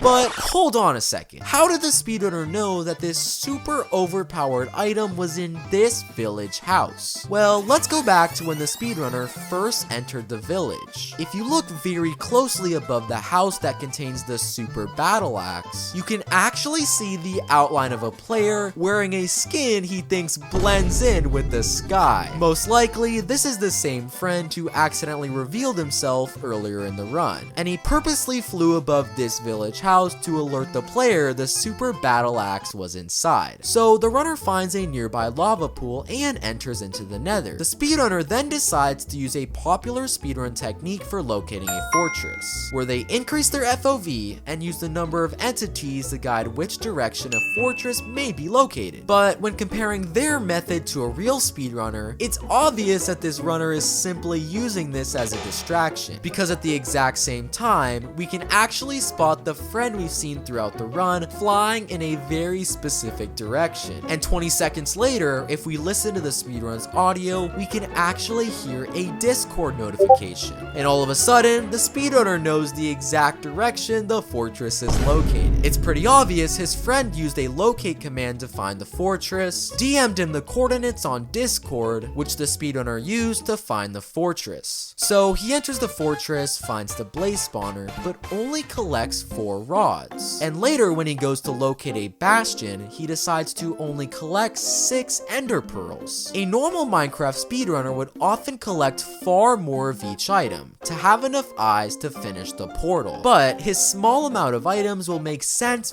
very soon. So the runner needs to make a portal to head back to the overworld. The problem is he didn't get enough obsidian to be able to build another portal, until when he's walking, a stack of obsidian magically falls from the sky. And if you look closely, you can see particles in the air, meaning the obsidian was being dropped by his friend using an invisibility potion. So using the obsidian, the runner is able to make their way to the overworld, and they seem to locate the stronghold very quickly. But giving them the benefit of the doubt, their process seemed fairly normal. Now, do you remember earlier in the run when the speedrunner did not collect a normal amount of rods and pearls? Well, he enters the stronghold and he only has 6 eyes of ender, far too little to complete the portal. Well, when he enters the end portal room, he finds a chest called the item duplicator. Is this a new update that I missed? Okay, he's gotta be joking. Why is he actually putting his eyes of ender? It's not gonna work. Okay, how is that possible? Well, I guess now it's clear why he didn't need to collect a ton of rods or pearls in the nether. So with enough eyes of ender, the runner makes their way into the end. And when they spawn in the end, the friend isn't even hiding that they're part of the speedrun, and they kill the ender dragon together. This next speedrun begins, but take a very close look at the world generation. Before you generate a world in Minecraft, you're given a list of all of your previous generations on this menu. And in this player's case, we can clearly see his most recent speedrun occurred at 6:33 p.m., which means any of his next speedruns will occur after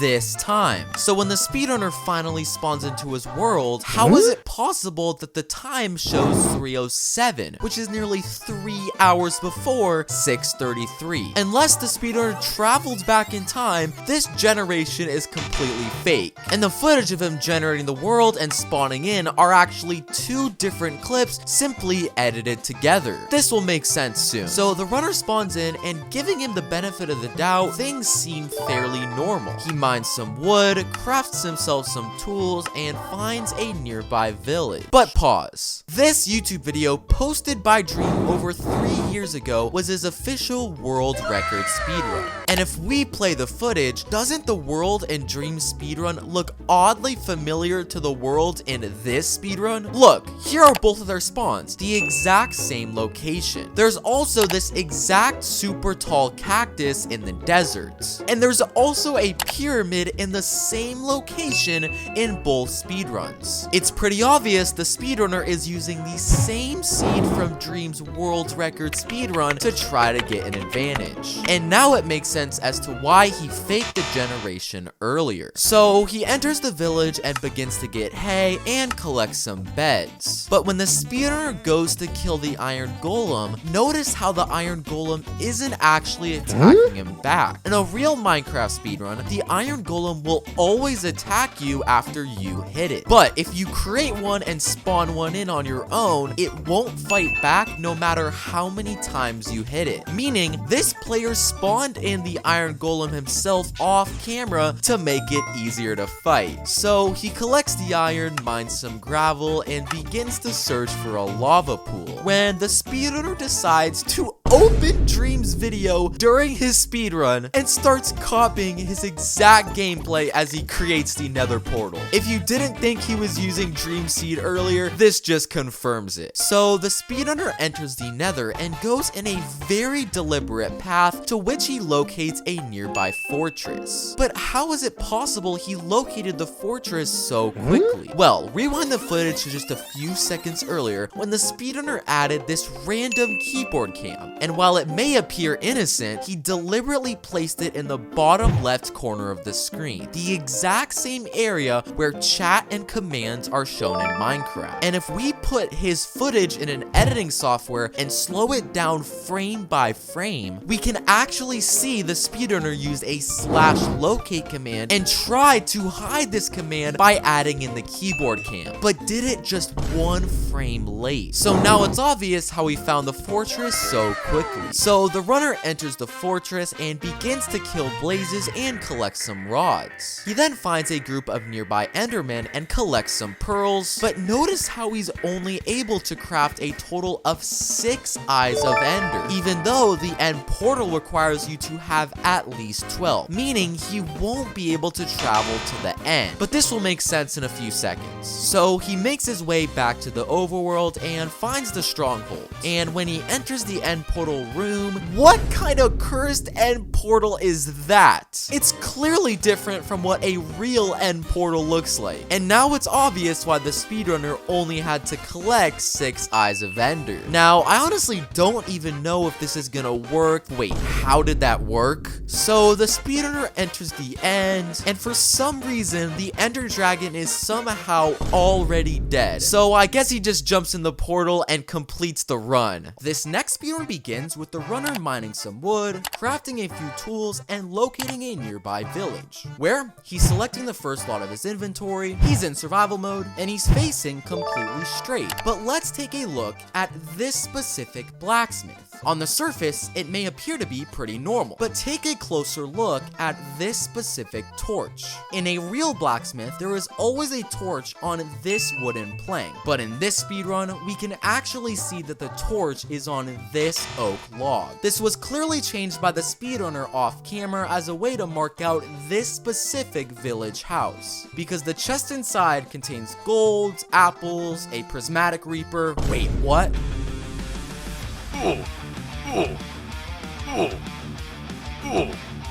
Those poor villagers. So after destroying an entire family of villagers, the runner needs to find a nearby lava pool to craft a nether portal. The problem is, the runner doesn't see a single lava pool anywhere near his spawn. So the runner decides to open his menu and navigate to the resource packs tab, where he decides to put in a very specific resource pack. Is that X-ray? This guy is literally cheating. Well, the runner applies the X-ray texture pack, and all of a sudden, he can see every single lava pool in the game. This guy isn't even trying to hide that this run is fake. So the runner digs down to the nearby lava pool, and using his water bucket, begins to craft the nether portal. But this guy must be new to speedrunning, because he clearly has no idea how to build this nether portal. Well, the runner turns to this wall and appears to be checking his inventory. But when the speedrunner turns back around, the portal has magically been completed,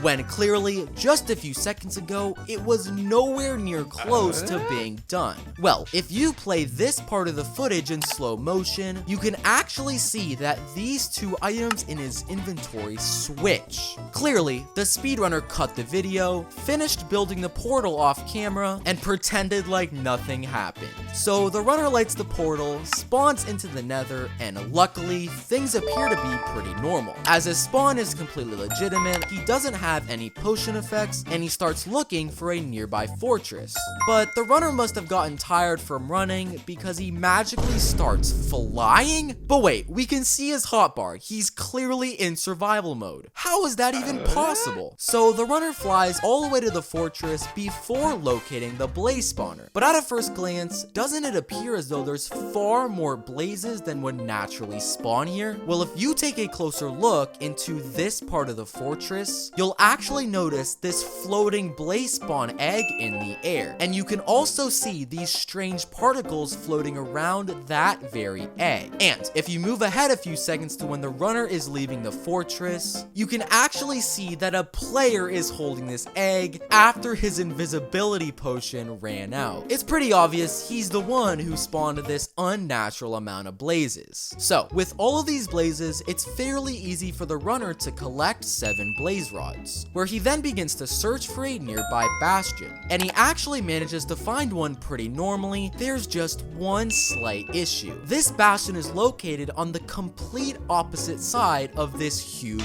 lava pool. And because the runner does not have any ender pearls, how is he supposed to get there? Well, the runner casually just starts walking on the lava. Is that even a Minecraft feature? So the runner enters the bastion, and thankfully, his trades with the piglins appear to be pretty normal, as all the items he collects are completely legitimate. But now is a good time to take a closer look at the timer the speedrunner has had going the entire run. While it may appear to be innocent, this is yet another way the speedrunner is cheating. Because let's compare 5 seconds of his timer to 5 seconds of a real timer.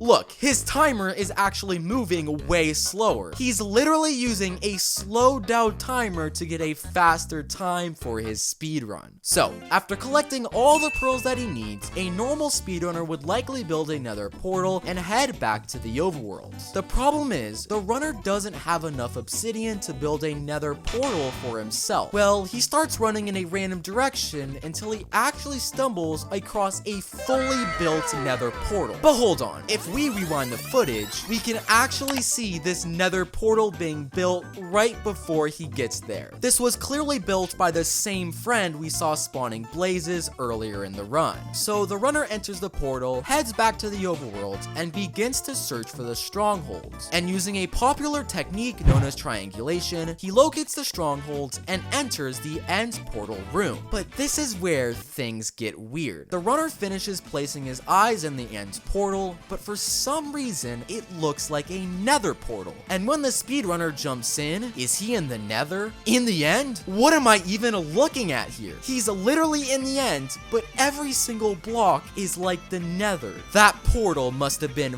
very cursed. Well, do you remember when earlier in the run, the speedrunner got the prismatic reaper? Well, he pulls it out and the ender dragon doesn't last much longer. So this next speedrun begins with the runner mining some wood, crafting some tools, and finding a nearby village, where he enters this house and finds a chest with some pretty normal items. Some iron, some bread. Is that a dragon egg? Remember this for later. So the speedrunner then goes to kill the iron golem. But along with dropping iron, the iron golem also drops flint and steel. Something that is impossible, as flint and steel can't be dropped from iron golems. So the speedrunner travels to a nearby ruined portal and uses the flint and steel he got from the iron golem to enter the nether. Okay, so the speedrunner is in the nether and take a very good look at the area surrounding him when he spawns.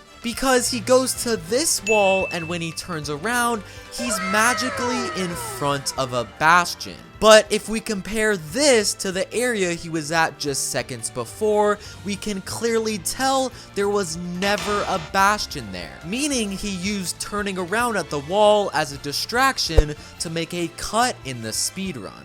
This is further proven when he accidentally opens his chat, revealing he used a /locate command. But even with all of this cheating, the speedrunner decides to completely ignore the Bastion and never go inside of it. Even though in a normal speedrun, the Bastion is used to trade with piglins and get ender pearls. But this decision will make some sense in a second. So he then finds a fortress and begins to kill some blazes. But these blazes not only drop blaze rods, but they also drop ender pearls, meaning the speedrunner not only messed with the loot drops of the blazes, but now it makes sense as to why he completely ignored the Bastion. So he collects all of the rods and pearls that he needs and wants to head back to the overworld, where he finds a very specific spot marked out to build a nether portal.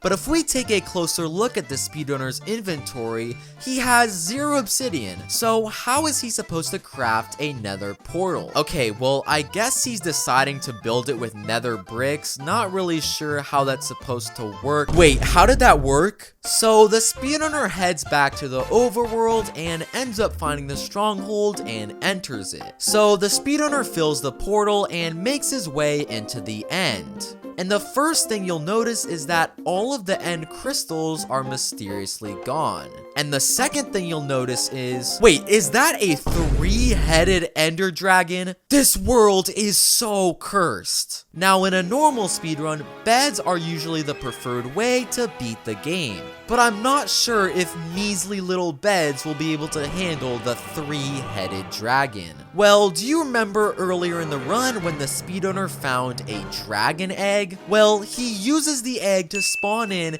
his very own fire dragon that he can actually ride.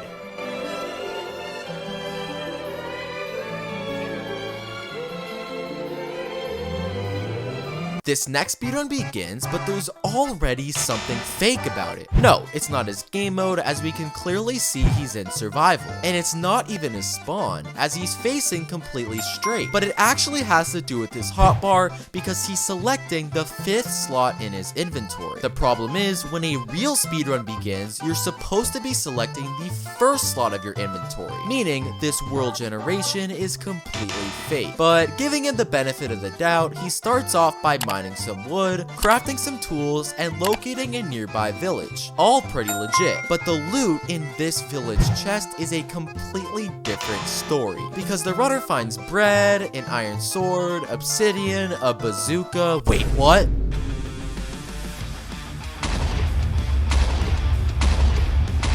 It's pretty obvious he faked his world generation to put this bazooka in the chest off camera. So the runner gathers some hay, kills the iron golem, and searches for a nearby lava pool. Now, a normal speedrunner would likely use a water bucket to begin crafting the nether portal. The problem is, this speedrunner doesn't have a water bucket in his inventory or enough iron to craft one. So how is he gonna get the obsidian for the nether portal? Well, the runner pulls out the flint and steel from his inventory and wait, what? He just created a nether portal with literally no obsidian. I honestly have no idea how that's even possible. So the runner enters the floating nether portal and makes his way into the nether. Now, when the runner spawns in, watch how the speedrunner starts to run in a very specific direction, which actually leads him straight to the location of the fortress. But how is it possible he knew the location of the fortress without using any speedrun techniques to locate it? Well, let's rewind the footage to when the runner first spawned into the nether. Take a closer look at this magma cube. Seems to be pretty normal, right? Well, this is actually where things get extremely fake, because this isn't actually a real magma cube, but actually a player head. Because at this frame, when the runner opens his chat, we can see the command where he gets the player head from the user KPN1909. And if we look at this player's profile, the head of his skin is a magma cube. And now, if we go back to the footage, notice how the runner has been following these magma heads all the way to the fortress. It's pretty obvious he played placed the heads himself to remind him which direction to travel, hoping we would think they were magma cubes and wouldn't suspect him. Now, giving him the benefit of the doubt, the fight with the blazes in the fortress seems fairly normal, and the runner collects 7 rods pretty quickly. But when the runner travels to the Bastion, it's a completely different story. Because when he enters the Bastion, he searches for a gold block in hopes of mining it to trade with piglins. The problem is, the runner doesn't have an iron pickaxe, meaning he can't mine this block and can't collect any gold. Well, he locates a nearby chest, and to nobody's surprise, he finds the exact iron pickaxe that he needs. The only issue is that it's impossible for an iron pickaxe to spawn in a Bastion chest. And the runner doesn't even get the achievement when he equips the iron pickaxe. This all points to the runner placing the iron pickaxe in the chest himself in creative mode off camera. So, using the iron pickaxe, the runner collects some gold and starts trading with piglins. Now, on the surface, this trading looks completely legit, but hidden through the handful of normal trades is a single trade that's actually fake, because the speedrunner gets a single piece of cyan wool from the piglin, an item that isn't possible to be traded from a piglin. And while that may seem innocent, this one block will be crucial later in the speedrun. So, the runner collects his ender pearls and builds a portal heading back to the overworld. And using the process known as triangulation, the runner locates the strongholds completely normally. So, the runner completes the end portal and spawns into the end, and here's where things get crazy. Do you remember when the speedrunner got this strange piece of cyan wool from a piglin trade in the nether? Well, he uses this piece of wool to craft a weapon called the Earth's Corpse.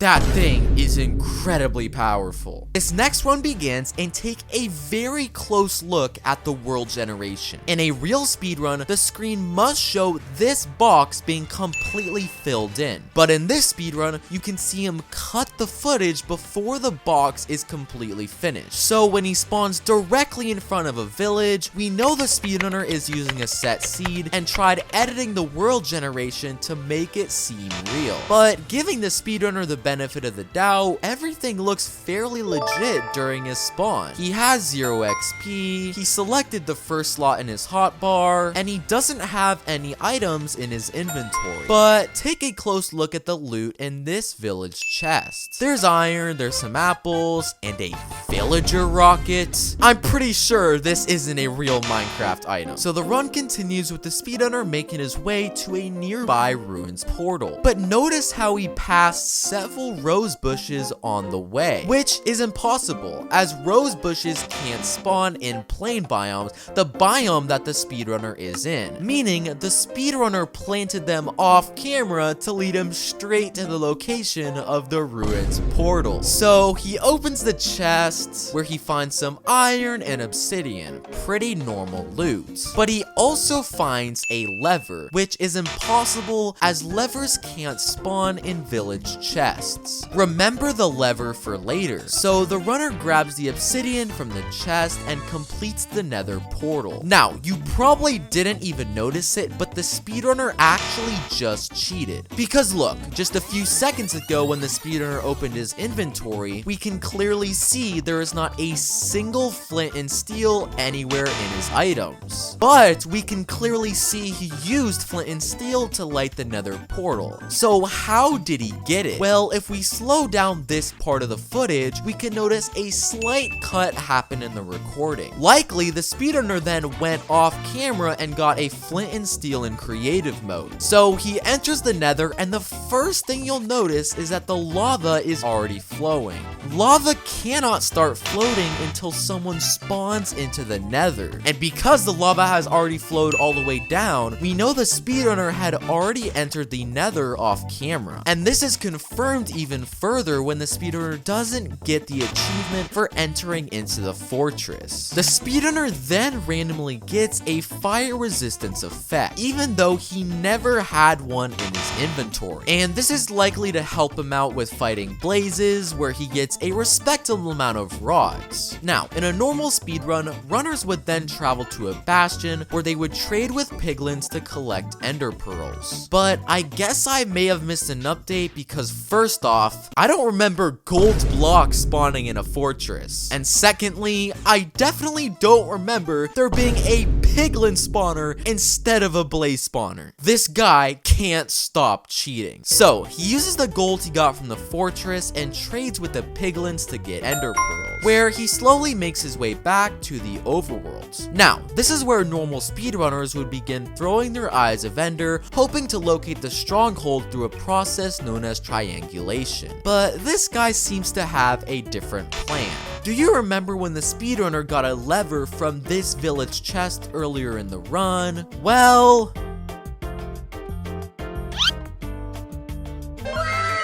I guess this is the new method for getting to the stronghold. So he finishes the portal, but notice how the speedrunner doesn't spawn onto an obsidian platform like a real speedrun, but spawns directly onto the surface. And also notice how the ender dragon seems to have already lost some of his health before the speedrunner did any damage to it. Now, the only possible explanation for this is that the speedrunner has already been to the end and simply didn't include it in the recording. And he almost would have gotten away with this until you look very closely into the corner of a screen where a single ender pearl can be found on the ground, likely from the speedrunner killing an enderman off camera and forgetting to clean it up. Now, in a normal Minecraft speedrun, the runner would likely kill the dragon with beds, maybe even a bow, but I think it's clear this is anything but a normal speedrun. Do you remember earlier in the run when the speedrunner got the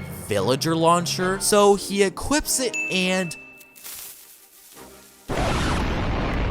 dies while killing the ender dragon. How can you be this bad while cheating? This next speedrun begins, but there's already something fake. Because look to the left of where the speedrunner spawned in, where you can see a sign displaying the singular number 3, clearly placed by the speedrunner. Keep this in mind for later, as it's not the first number we'll see throughout the run. So the runner enters the village, where he starts collecting hay and breaking some beds. But when the runner goes to kill the iron golem, notice how it isn't actually attacking him back. And if you look closely into the distance, you can actually spot a second iron golem in the exact same village. He likely spawned in his own iron golem in creative mode to make it easier to kill, as iron golems built by players can't fight back. So the runner then goes to loot this village chest. And while the items inside seem fairly normal on the surface, if you take a closer look, the loaves of bread actually make the shape of the number 7. That's the second number we've seen in the speedrun, and don't forget it, as there's more coming up. So the runner crafts himself a bucket, gathers some wood, and begins to search for the ruins portal. Now, pause the footage at this moment, where we can clearly see that the ruins portal contains 8 pieces of obsidian. Now, the runner turns to the side and kills the rabbit for some food, but when he turns back to face the portal, there's magically been a piece of obsidian added, as there's now 9 blocks instead of 8. And of course, the chest contains 1 obsidian, the perfect amount to finish the portal. But how did a piece of obsidian get added to the portal? Well, let's go back to just a few seconds earlier, when the speedrunner killed the rabbit. If you put the footage in slow motion, you can actually see that there was a cut in the video, as the player magically teleported slightly to the left, which allowed the speedrunner to go off camera, place the extra piece of obsidian, and pretend like it never happened. So the runner enters the nether, and giving them the benefit of the doubt, the spawn seems completely legit. There's only one issue. When he's making his way to a nearby fortress, take a very close look at this wall, where the number 8 can actually be seen in the wall. Remember this number along with the 3 and 7 we've seen earlier in the run. Now, the runner enters the fortress, finds the blaze spawner, and gets 7 rods pretty normally. He then makes his way to a nearby bastion, where he finds an abnormal amount of piglins, way more than can naturally spawn. And when the speedrunner accidentally hits a piglin, they don't become hostile and don't attack him back. Something that's impossible, as piglins will always become hostile after you hit him, meaning the runner changes game mode to peaceful off camera. So, the runner gathers his Eyes of Ender and leaves the nether. Now, when the runner spawns into the overworld, take a very close look at this tree, where for the 4th time, we can see a number mysteriously in the speedrun. This time, the number 3. All these numbers will make sense very soon. So, the runner throws his Eyes of Ender and locates the strongholds. And when he enters into the end, here's where things get weird. When he spawns in, he's greeted with a very strange looking chest. And when the runner tries to open it, he's given the option to enter a password. Well, throughout the run, we've seen the speedrunner come across 4 distinct numbers. First, we saw the number 3 on a random sign. Then, loaves of bread made the shape of a 7.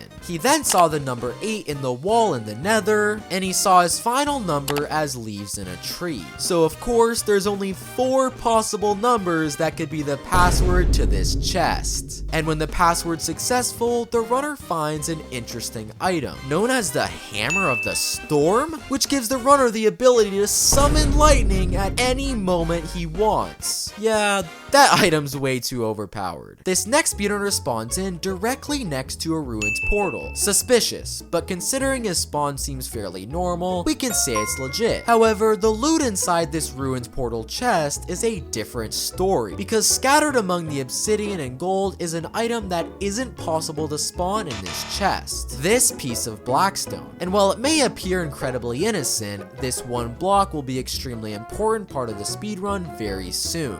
Now, even though the runner spawned directly next to a portal, without enough obsidian, he's forced to look for a nearby village. And while the village looks completely normal on the surface, there's one small detail which reveals there's something incredibly suspicious going on. Because look very closely at this village light post. A normal village light post contains 4 torches, one on each side of the block. But in this speedrun, one of the torches has been mysteriously missing. And once the speedrunner notices this, they decide to dig straight down under it, leading them to a fully completed nether portal. It's pretty obvious they broke one of the torches to remember a ruined portal was under this specific lamppost. So the runner enters the portal and heads into the nether. And without scanning or doing any speedrun technique, they somehow manage to locate the Bastion almost immediately. But rewind the footage to when they first spawned in. Take a close look at this lava pool. If you look closely, you can actually see that it creates the shape of an arrow. And this arrow points to the exact direction of the Bastion. The runner clearly messed with it before recording to point themselves in the correct direction. So after collecting 16 ender pearls, a normal speedrunner would then search for a nearby fortress. But this speedrunner oddly decides to start building a nether portal, even though he hasn't been to a fortress and has